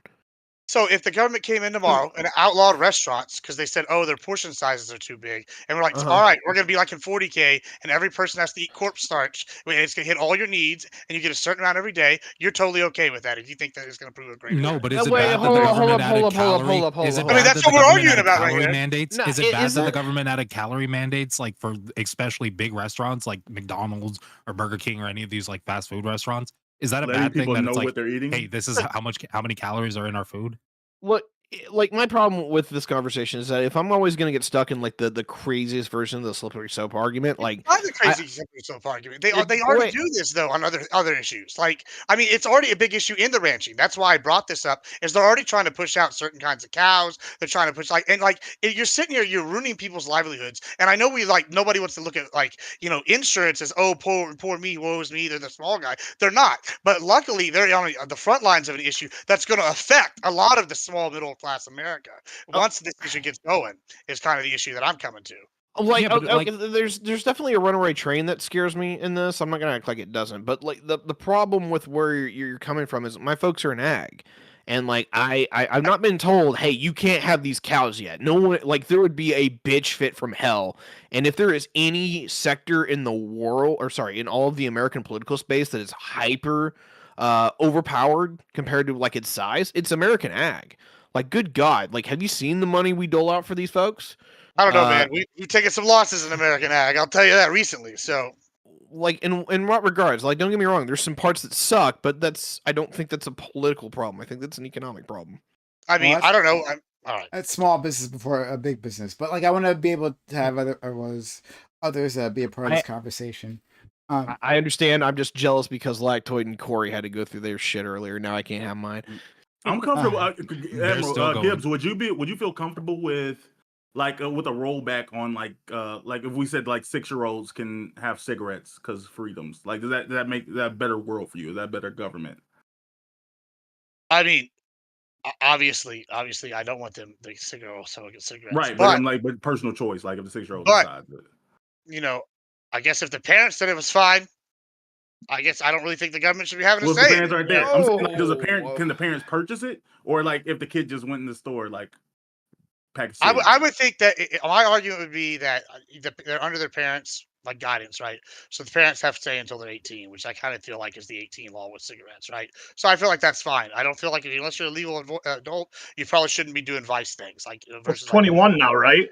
So It's even if yeah, you're I guess 18, Yeah. So yeah, well then, like I said, I've argued on other panels. I know most people here pigeonhole conservatives saying they want to lower the age of consent. I think we should raise it to 21. Then if everything's 21, everything's 21 across the board. Then in that case, so I don't know. so government mandates are okay. I'm sorry, say that again. So government mandates are okay to overtake people's freedoms. Would it all right? No. But I'm saying that your parents are deciding, and so once you're a legal adult, then you don't really have any legal freedoms because you're not a full citizen with the full rights, until you're a legal adult. Aren't the rights that are decided, like, isn't the only reason you have your rights through your parents because of the government's mandate? Like, the government kind of decides you have that right. So I would argue that the Constitution is a contract between the people and the government, right? And they want the government to uphold this contract, correct? Right? And so when you're, in the womb and you're born, your parents have made this decision by staying as citizens, right? That you have to be adherent to this contract, right? And so whatever the majority here in America, we got a democracy. So whatever people decide, and right now there are some mandates and stuff. You have to follow those laws, sure. So yeah, I'm not going to sit here and say break the law, but I am going to say, yeah, sure, you are beholden to the contract that your parents basically signed for you, right?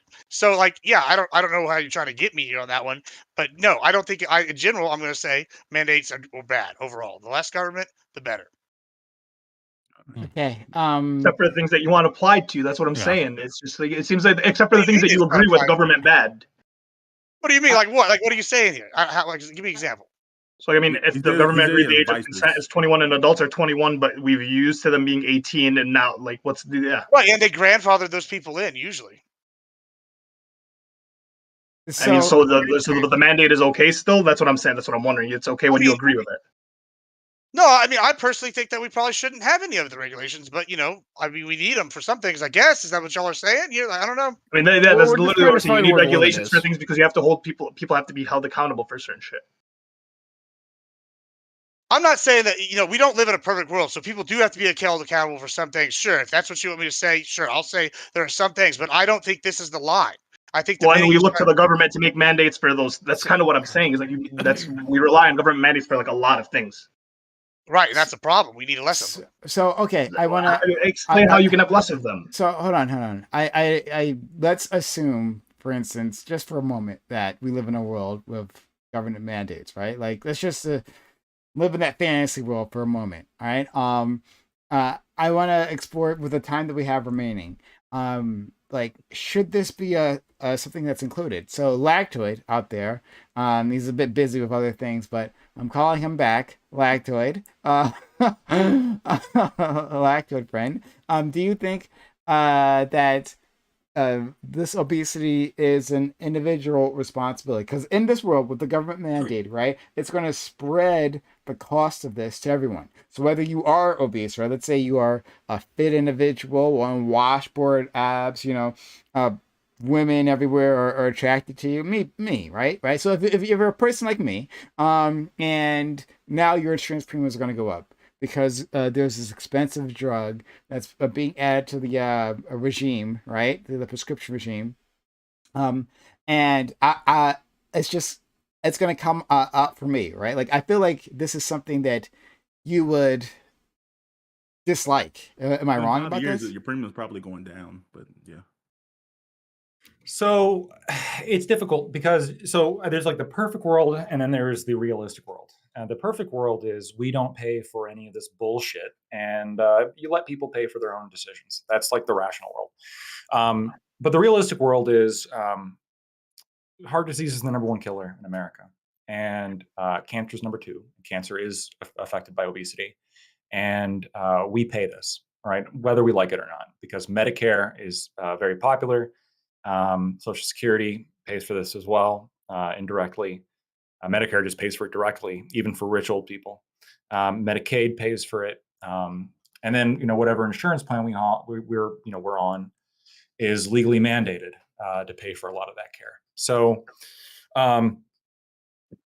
if this is like where it becomes difficult for me, if there's no political will to remove the other things that we're paying for, which I don't know if there is, or I don't know if there will be, but there is political will to pay for these drugs, and the drugs do work at reducing the overall cost. Then yeah, then the companies should be paying for it because it's a cost saving mechanism, right? If paying for people's nicotine patches cut their smoking, and we have like evidence this effectively does so, and we save money by blocking, can someone make the argument for me? Like, if we run an analysis and we save money by preventing smokers from smoking by giving them free nicotine patches, and there's no political will to stop paying for their cancer treatment, but there is political will to pay for their nicotine patches, and we're going to save money and we're going to steal less money from the taxpayers if we pay for their nicotine patches. What's the argument against paying for their nicotine patches? Well, that would have to be from Gibbs. You're the only one standing there. What's the harm? Yeah, what's the downside of paying for the nicotine patches? I mean, if you can prove everything's like better and they make it all better. I mean, the downside is this, and like I said, it comes down to this. I don't actually per se have the problem with this one issue. If you could sit and argue, my problem that I'm having with this is that we're coming in, we're telling like private insurance companies, right? Now, say I as a citizen go and I find an insurance company that does cover this, right? Nobody's like currently telling them that they can or can't, right?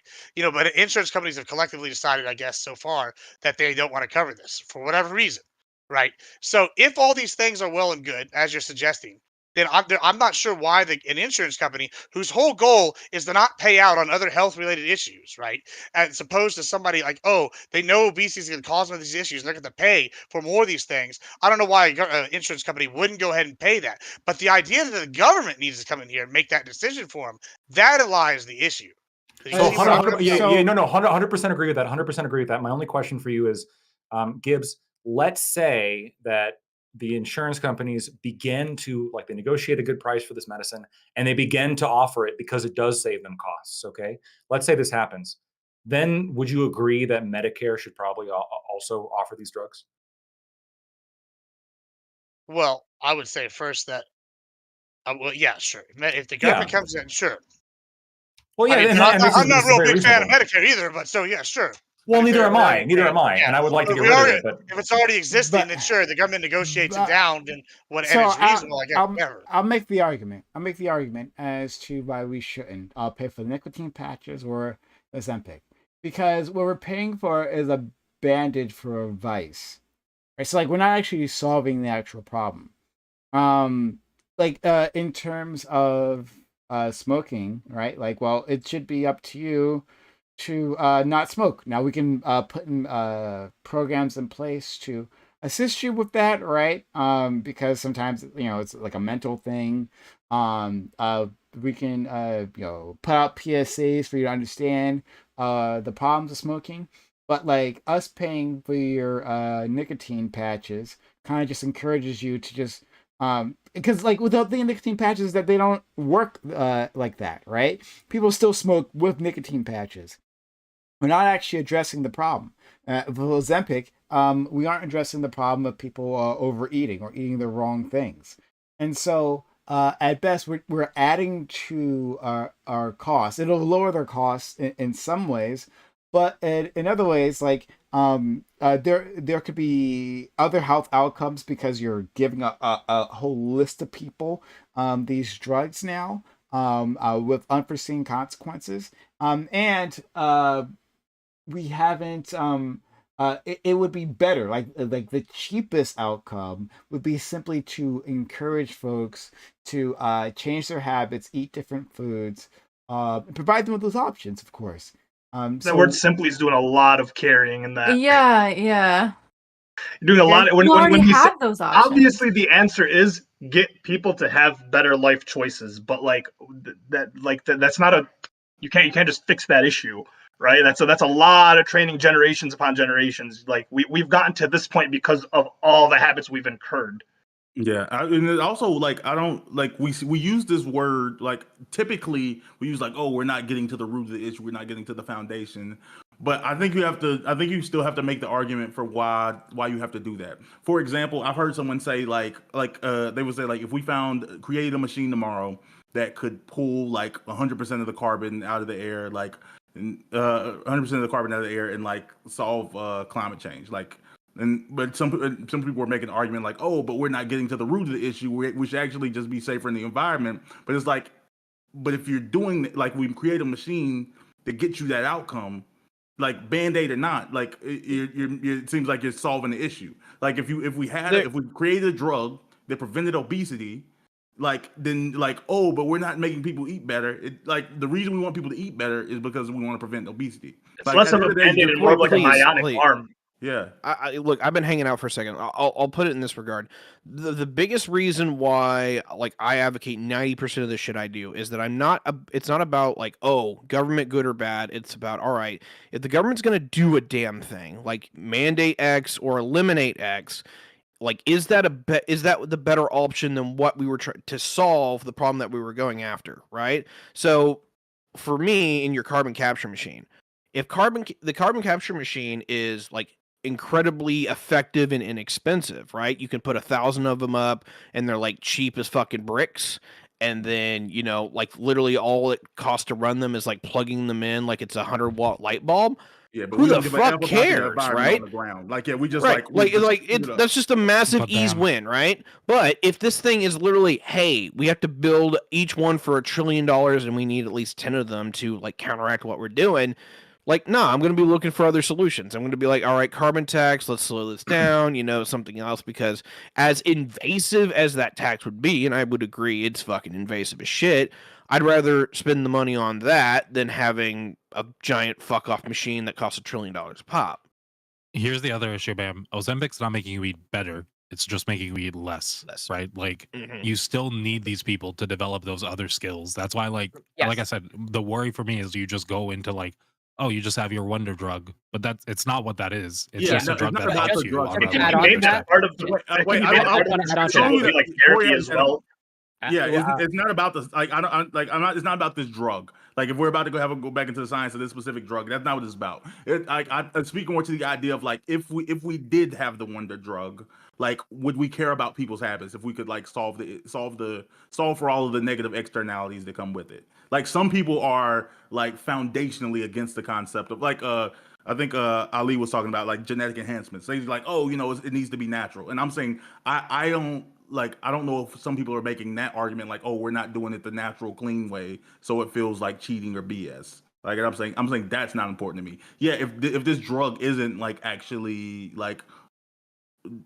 correcting for the all the negative externalities, then of course, yeah, it's not a single issue thing. Sorry, Corey. Oh, no, that's okay. I just wanted to add on to like FK's point. At least is from the data that I've seen and the trials that I've seen, like, it's very often not just the drug alone. It's usually the drug in combination with exercise and diet coaching, et cetera, et cetera. And even then, as far as I can tell, again, based on the data that I've seen, it's not like miraculous, like extreme weight loss and rapid amount. Like, the average from what I've seen, it's like about a pound per week, which is like healthy weight loss, but it's not like some super dramatic. It's like 0.5 to 1 pound per week. But that's what That's you why I would would want. ask, That's like, what you want ideally, wouldn't it? Like 1 to 2. Yeah, that is, Yeah. like I said, that is totally healthy weight loss. But like, let's say if you push your limits, if you're like really extreme, you can like push that to like 2 to 3 pounds per week. So this is something I don't know. Are we mandating insurance companies right now to provide people with like nutritionists and like physical experts and just people to help them on these types of diet journeys and like losing weight? Not You mean- usually. It's not usually mandated. In fact, there's a specific Medicare rule that states that Medicare won't pay for things like weight loss drugs, for See, example. that's kind of my issue here. It's we can fight all day about giving people Ozempic, but then what? We're just gonna have insurance companies that are like, hey, yeah, we provide you your pill. Good luck on everything else. Wait, is it a guarantee that they have to provide the pill, or is it a guarantee that they actually have to have a policy that's in place? Because there's a lot of policies I've been offered where, like, I can get my medications at a discount, but I'm paying out my fucking nose to do it. Well, I think, I think that. Well, that's a good question, I guess. Well, with Obamacare, I think that actually addressed exactly that. You couldn't have plans like the one you're describing. But I don't know. I feel like I'm gonna speak out my ass here, so I'll just leave it at that. Yeah, I don't know. But yeah, so I hear you, Bam. You're talking about like well, what difference if we're addressing the root cause if we're actually solving the issue, or yeah. If we've if the main problem is taken care of, well, then maybe we can take care of everything afterwards. I guess it would see, and this is not like a strong stance for me. I want to make this clear, right? I'm just trying to explore this with you guys. It would just seem that when we're relying on things like pill culture, those have problems. I see Ali. I'll go to you next. Like saying that take this pill to solve this problem, when it actually doesn't, when it simply masks the issue. It seems like we're actually just pushing the problem down the road, because our people are going to be on this pill for the rest of their lives, right? What happens when they break the habit for whatever reason, right? Because even if they have insurance, doesn't mean they can afford the insurance. I guess what Tiberius, what he was trying to say just now, that doesn't mean that they can afford it forever.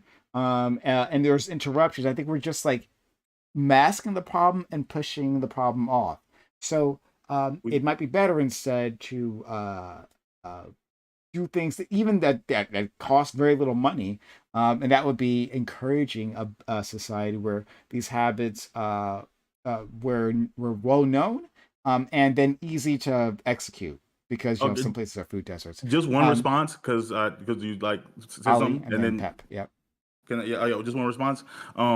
Like I think that we already do this with like ADHD medicine. Like we don't give people ADHD medicine with the expectation like you have to eventually wane off of this. Like if you hit a point where you're like, oh, okay, I found a balance, been able to function, then it's like the expectation is like, okay, you continue to take this for the rest of your life.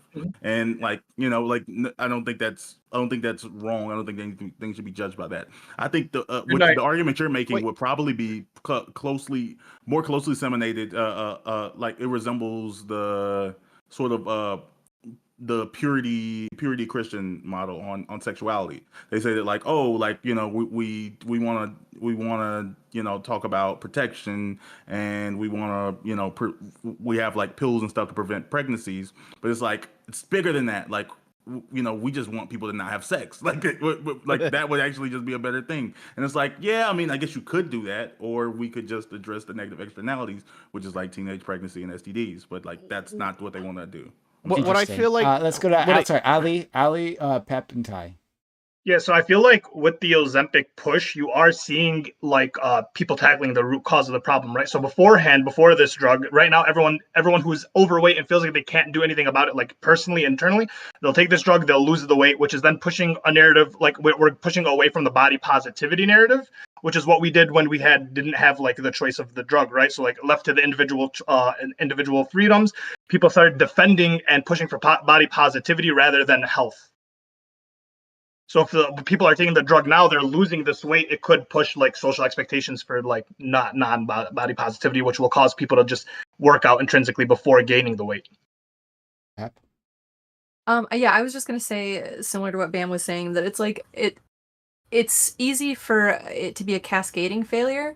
Obesity, where it gets harder to get out of it the deeper you get into it. And so giving people that leg up to make it easier to like sustain and get out of it, it's similar to like antidepressants. Most people aren't on antidepressants forever. A lot of people go on them for situational issues, and then once they can like dig themselves out of a pit and like things stabilize, then they're good and they don't have to take them. And I think that obesity related issues like exercise, somebody in chat, NoCal Mike said, yeah, it's much easier to lose weight and work out when you're only 10 to 20 pounds overweight than it is when you're like 100 plus pounds overweight. I'm up next. Yeah. Cool. Going to what Bam was getting into, I want to take the ADD meds conversation a little bit, because I don't feel like where you went with that was like the apt analogy. Where you have ADD, where like right now the only solution is you take these pills and they will help you, but you have to take them for basically ever. I get that. I'm part of the crew. But like the problem is that the analogy for at least this particular medication versus the the other side, which is what I've been arguing for, is that what if you have something that's either like a one-stop treatment or like a couple of stops treatment, that is the alternative, where you can kind of stop it at its head, where you I don't know, like you have gene therapy that you got to get a couple goes around at it, but after that you don't have to ever worry about taking that medication again because that chemical balance is fixed. That might be more expensive up front, but if you do the long math where you're not paying for it for 50 years, which side's, better to do? I'm probably going to get the one-shot therapy, right? I mean, there's gastric bypass though already, so that kind of fits what you're talking about a little bit. Yeah, it is. What's the success rate of that? Just out of curiosity, because I think that's like what, 80? Yeah, I think it's pretty good, but yeah. Like, I mean, if the failure rate got anywhere above like 40%, I would be like very suspicious. But like gastric bypass, like I'm not. gonna say we have to pay for that immediately. I want to cover cancer first, if you all don't mind.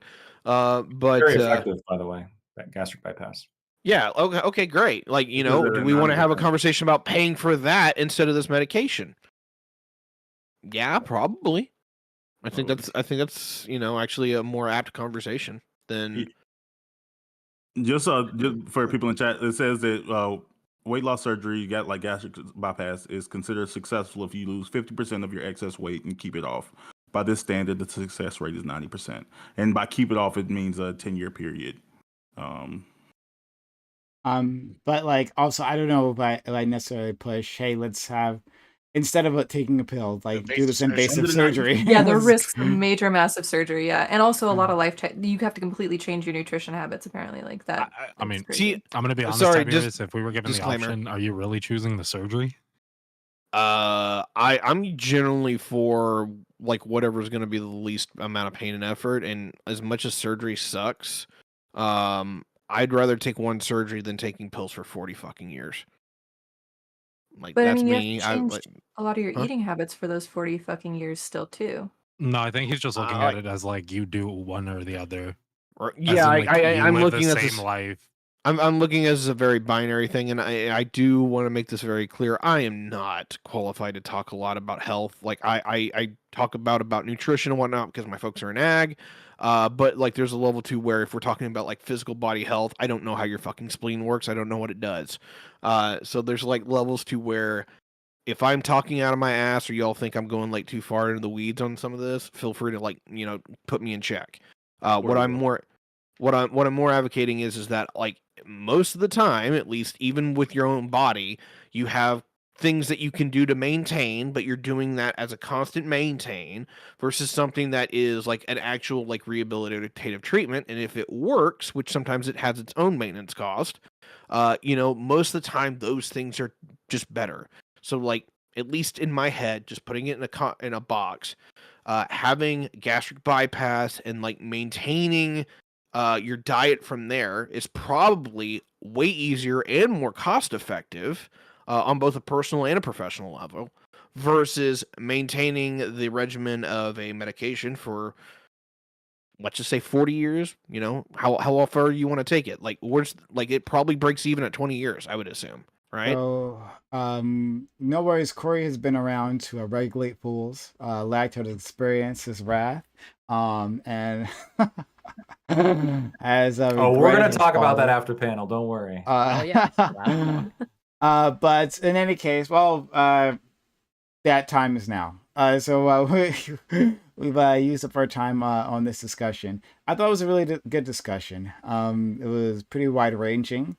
Even on the Ozempic topic, and everyone jumped in. That was except for Corey. Corey was too busy, right? Again, regulating. But this was super interesting, guys. Thanks so much. Okay, guys, being you, the audience, you guys, and assuming women, there's probably a woman there somewhere. Hi, if you like this, consider supporting the channel. Consider subbing to the channel, gifting bits, gifting subs, or throwing a hype chat or super chat my way, because it's really helpful to this community. I'm gonna give an outro to all these individuals, and yeah, we'll go from there. So we'll start with our friend Lactoid. You were fantastic, Lactoid. Give this man crap every day, but he comes back every week. This man shows up, despite knowing like what he's in for.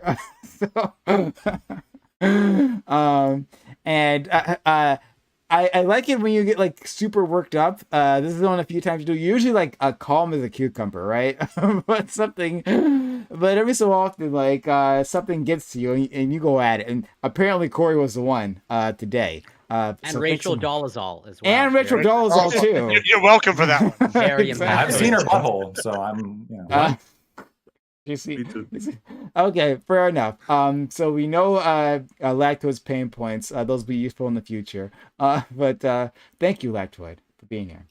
Yeah, no, thank you so much for having me, Prime. Prime, the reason I'd love to keep coming back is because I think you host incredibly good panels with incredibly good topics, and and just great opportunities for me to lose my temper, which I very rarely do, right? So I need to get that outlet somewhere, and what better way than on a Prime Kai's panel? No, I thought the topics were great. The first one, obviously, I was much more invested in.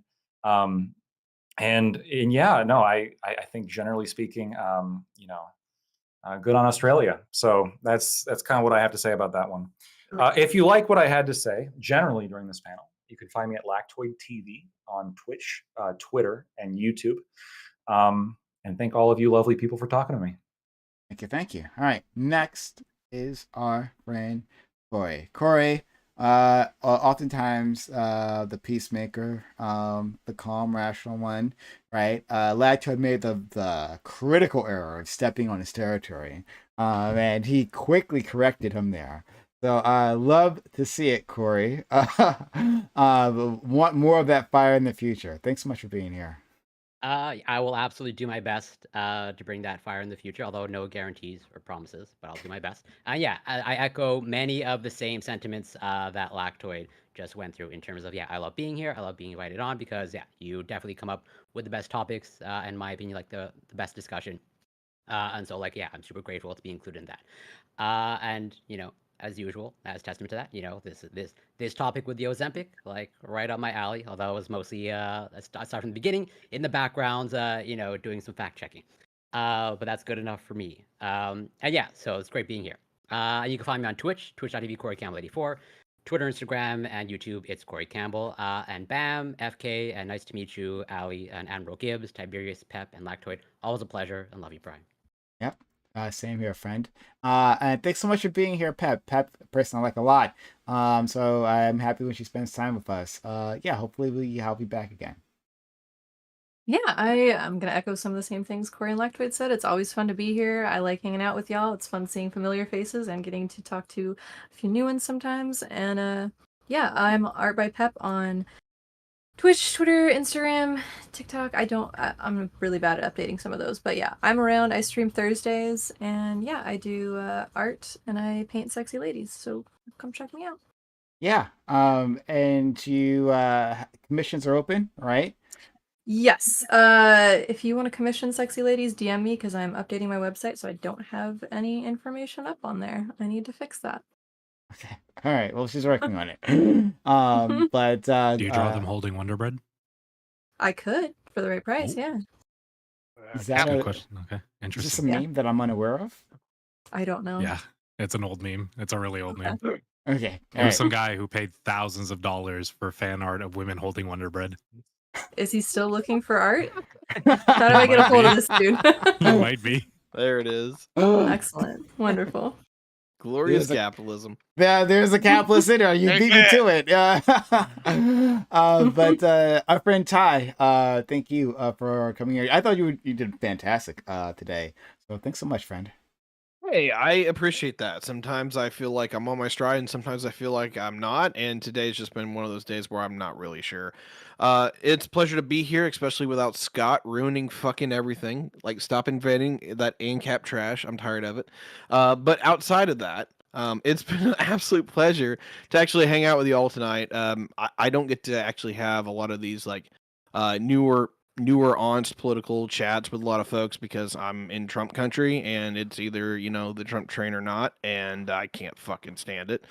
So it's nice to actually be able to talk to people across the aisle, and we definitely had some of that today. Lactoid, stop making my blood boil. I love you, and yet you make me hate you so often. Corey, always great to see you. Pep, still new, but great to see you again as well. Gibbs is always, that good right-wing friend that we always like to have. Ali, pleasure to meet you as well. FK, I think we've seen each other before, but I can't remember. I think like a few times, maybe. I gotcha. And then, Bam, where have you been, dude? Like, why can we never meet up? This is terrible. It's because Prime only invites me to the black shows. This is not He's racially put me in the corner, and I just back of the bus, huh? Okay, well. I sent you segregation. Okay. Oh my! I sent him a bunch of invites to Reverie. And you're like, oh no, no time. I was surprised you said yes today. Right? I was like, sure you won't. I don't make stuff up. Like I literally like, oh okay. Like if I don't have time Mondays, I don't have time. But like you haven't asked me to Reverie in like 6 months. Because you kept like it was a whole string. No, here's the thing. When people just like keep telling me, at some point I'm like, oh, okay, well then I won't ask anymore. That's just how it is. And so it was a whole string of you I'm pretty sure I refusing said me. like twice. No. Okay, I'm sure we can go back in our DMs to count that. All right, but anyway, thank you, Admiral Gibbs. And Gibbs, like I'll repeat what Ty says. It's good to have like a conservative friend come on and give that perspective and give it forcefully, right? Not back down in the face of progressive tyranny, right here on the panel. So thanks so much, friend. Yeah, I really enjoy it. I mean, I especially don't mind it, when we got turncoats like Tiberius here throwing us conservatives on the bus. Nah, I'm just kidding. He's pretty consistent. But I mean, yeah, it's always fun to be the dissenting voice against I feel like I'm always in enemy country when I come on these shows. But that's okay. Everybody's really respectful and fun. And I feel like that's kind of why you have them, and you do a really good job moderating and getting people with daring opinions. I think that's really great for discussion and going forward, across the United States in general. Also, you can find me on everything. I'm Admiral Gibbs, same spelling, on X, on here, on Kick, on Rumble, everywhere. Admiral Gibbs. Come find me. Thank you. Next, Ali. Ali, thank you for jumping in. You did a fantastic job, especially later on. You found your stride, and I love your introductions there. So thank you so much. More of that. Hopefully, we can see you again. Well, I'm always on. I'm not gonna lie. I walked into this. I thought we were strictly talking about the Ozempic, and I did not know what we were walking into. So that's why I was kind of slow roll in the beginning. But I mean, I really appreciate being here. The panels are amazing. Lactoid, Corey, Pep, Ty. I'm just gonna do all of you. Nice meeting all of you guys. It was a pleasure. I'm always down for discussions with people who don't agree with me. It's so much more fun. Yeah, agreed. Right, we'd love to see it. Right. But more to the point, I love dominating those people who are wrong. Exactly. Let's go to our friend FK, who does I don't get to see very often because apparently he's got lots of stuff going on. I don't know what his personal stuff is, but he's always telling me he's got personal stuff happening in the background, driving back and forth between cities, like massive gas bill, I'm sure. But he made room in his busy schedule today for us, so shout out to him.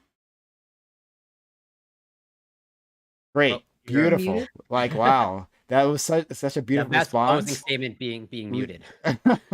My bad. Listen, my bad. Thanks, Prime. But yeah, it's always fun to be here. I'm just a dude who started off like doing politics on Discord in 2016. And I'm just like, bro, I'm an immigrant, so I personally can't vote. I just think it's fun to go to town halls and argue with people. I live around a lot of Republicans. I argue with them. I grew up arguing with my dad, who is like a conservative. I argue with my mom, who doesn't even care about politics, but she has like some very, very bigoted views on her own.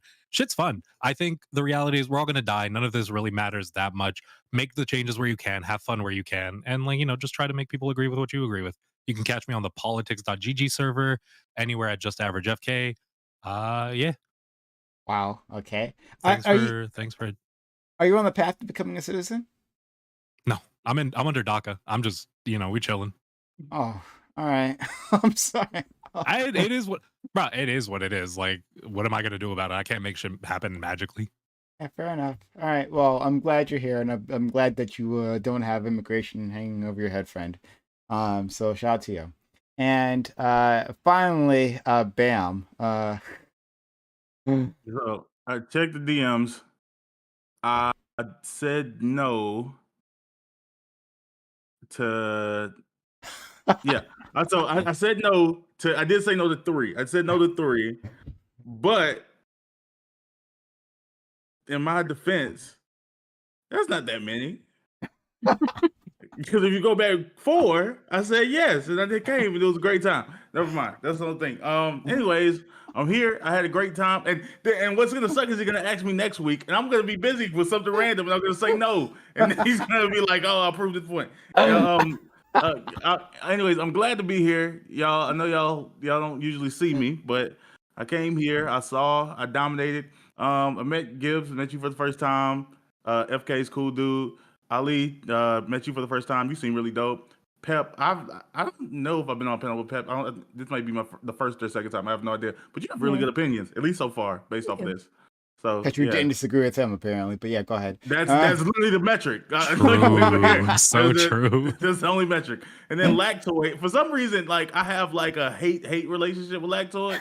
Like it's not even there's not even love, but I just enjoy seeing this man here because I'm like, oh yeah, it's about to be we about to get after it. And then Corey brought some smoke for the first time, like some Canadian bacon poutine filled smoke with him. Like I love the reference. he wasted it on another Canadian. Like you just brought this. And then Tiberius is a cool dude. Like Tiberius is like the person is like, okay, Tiberius only speaks on what he knows, when he knows what he's talking about. And like I have such a high level of respect for that if Tiberius says something, like I kind of don't argue with it because I'm like, he probably like he would admit if he didn't know. Like he would just say it if he didn't know. So I'm like, I'm not gonna say anything because I don't feel like looking stupid. So I feel like you know your stuff. So yeah. Hey man, I appreciate that. I really do. That means a lot. No, you're cool as hell too. I love it. For sure. But I was still the best. Thank you. Y'all welcome. Hey, I'm not gonna argue with it. Ty and his apparent ability to project confidence has never stopped me from fighting him up and down a debate. So I just put it out there. And oftentimes I'm right any which way, so it doesn't matter. So anyway, thank you all for this. This has been great. I've had a really good time, and I hope you did too. So consider supporting the channel. If you have. But anyway, I am going to end things here. I'm going to raid someone. Why don't I raid? Well, no, actually, you're not streaming. Let's raid Factoid. Who has suffered an incredible amount of abuse. He's like the Rachel Dolezal of this. He's like the Rachel Dolezal of this panel. Oh my god! And then he unmutes. He unmutes on StreamYards. Oh my god!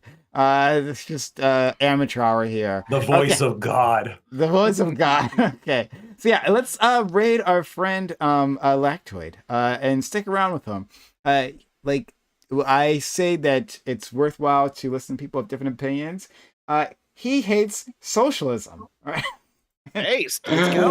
Based. But he loves corpses. Ask him about that. Oh my god, he loves corpses. I'm just an ally. Dogs as well. Loves dogs. I'm just an ally. Okay. Indeed. Not a partaker. So off to our friend Lactoid. Much love to him and to everyone else. I'm just waiting for this timer to go down and I can move on with my life. Slowly. This 10 seconds.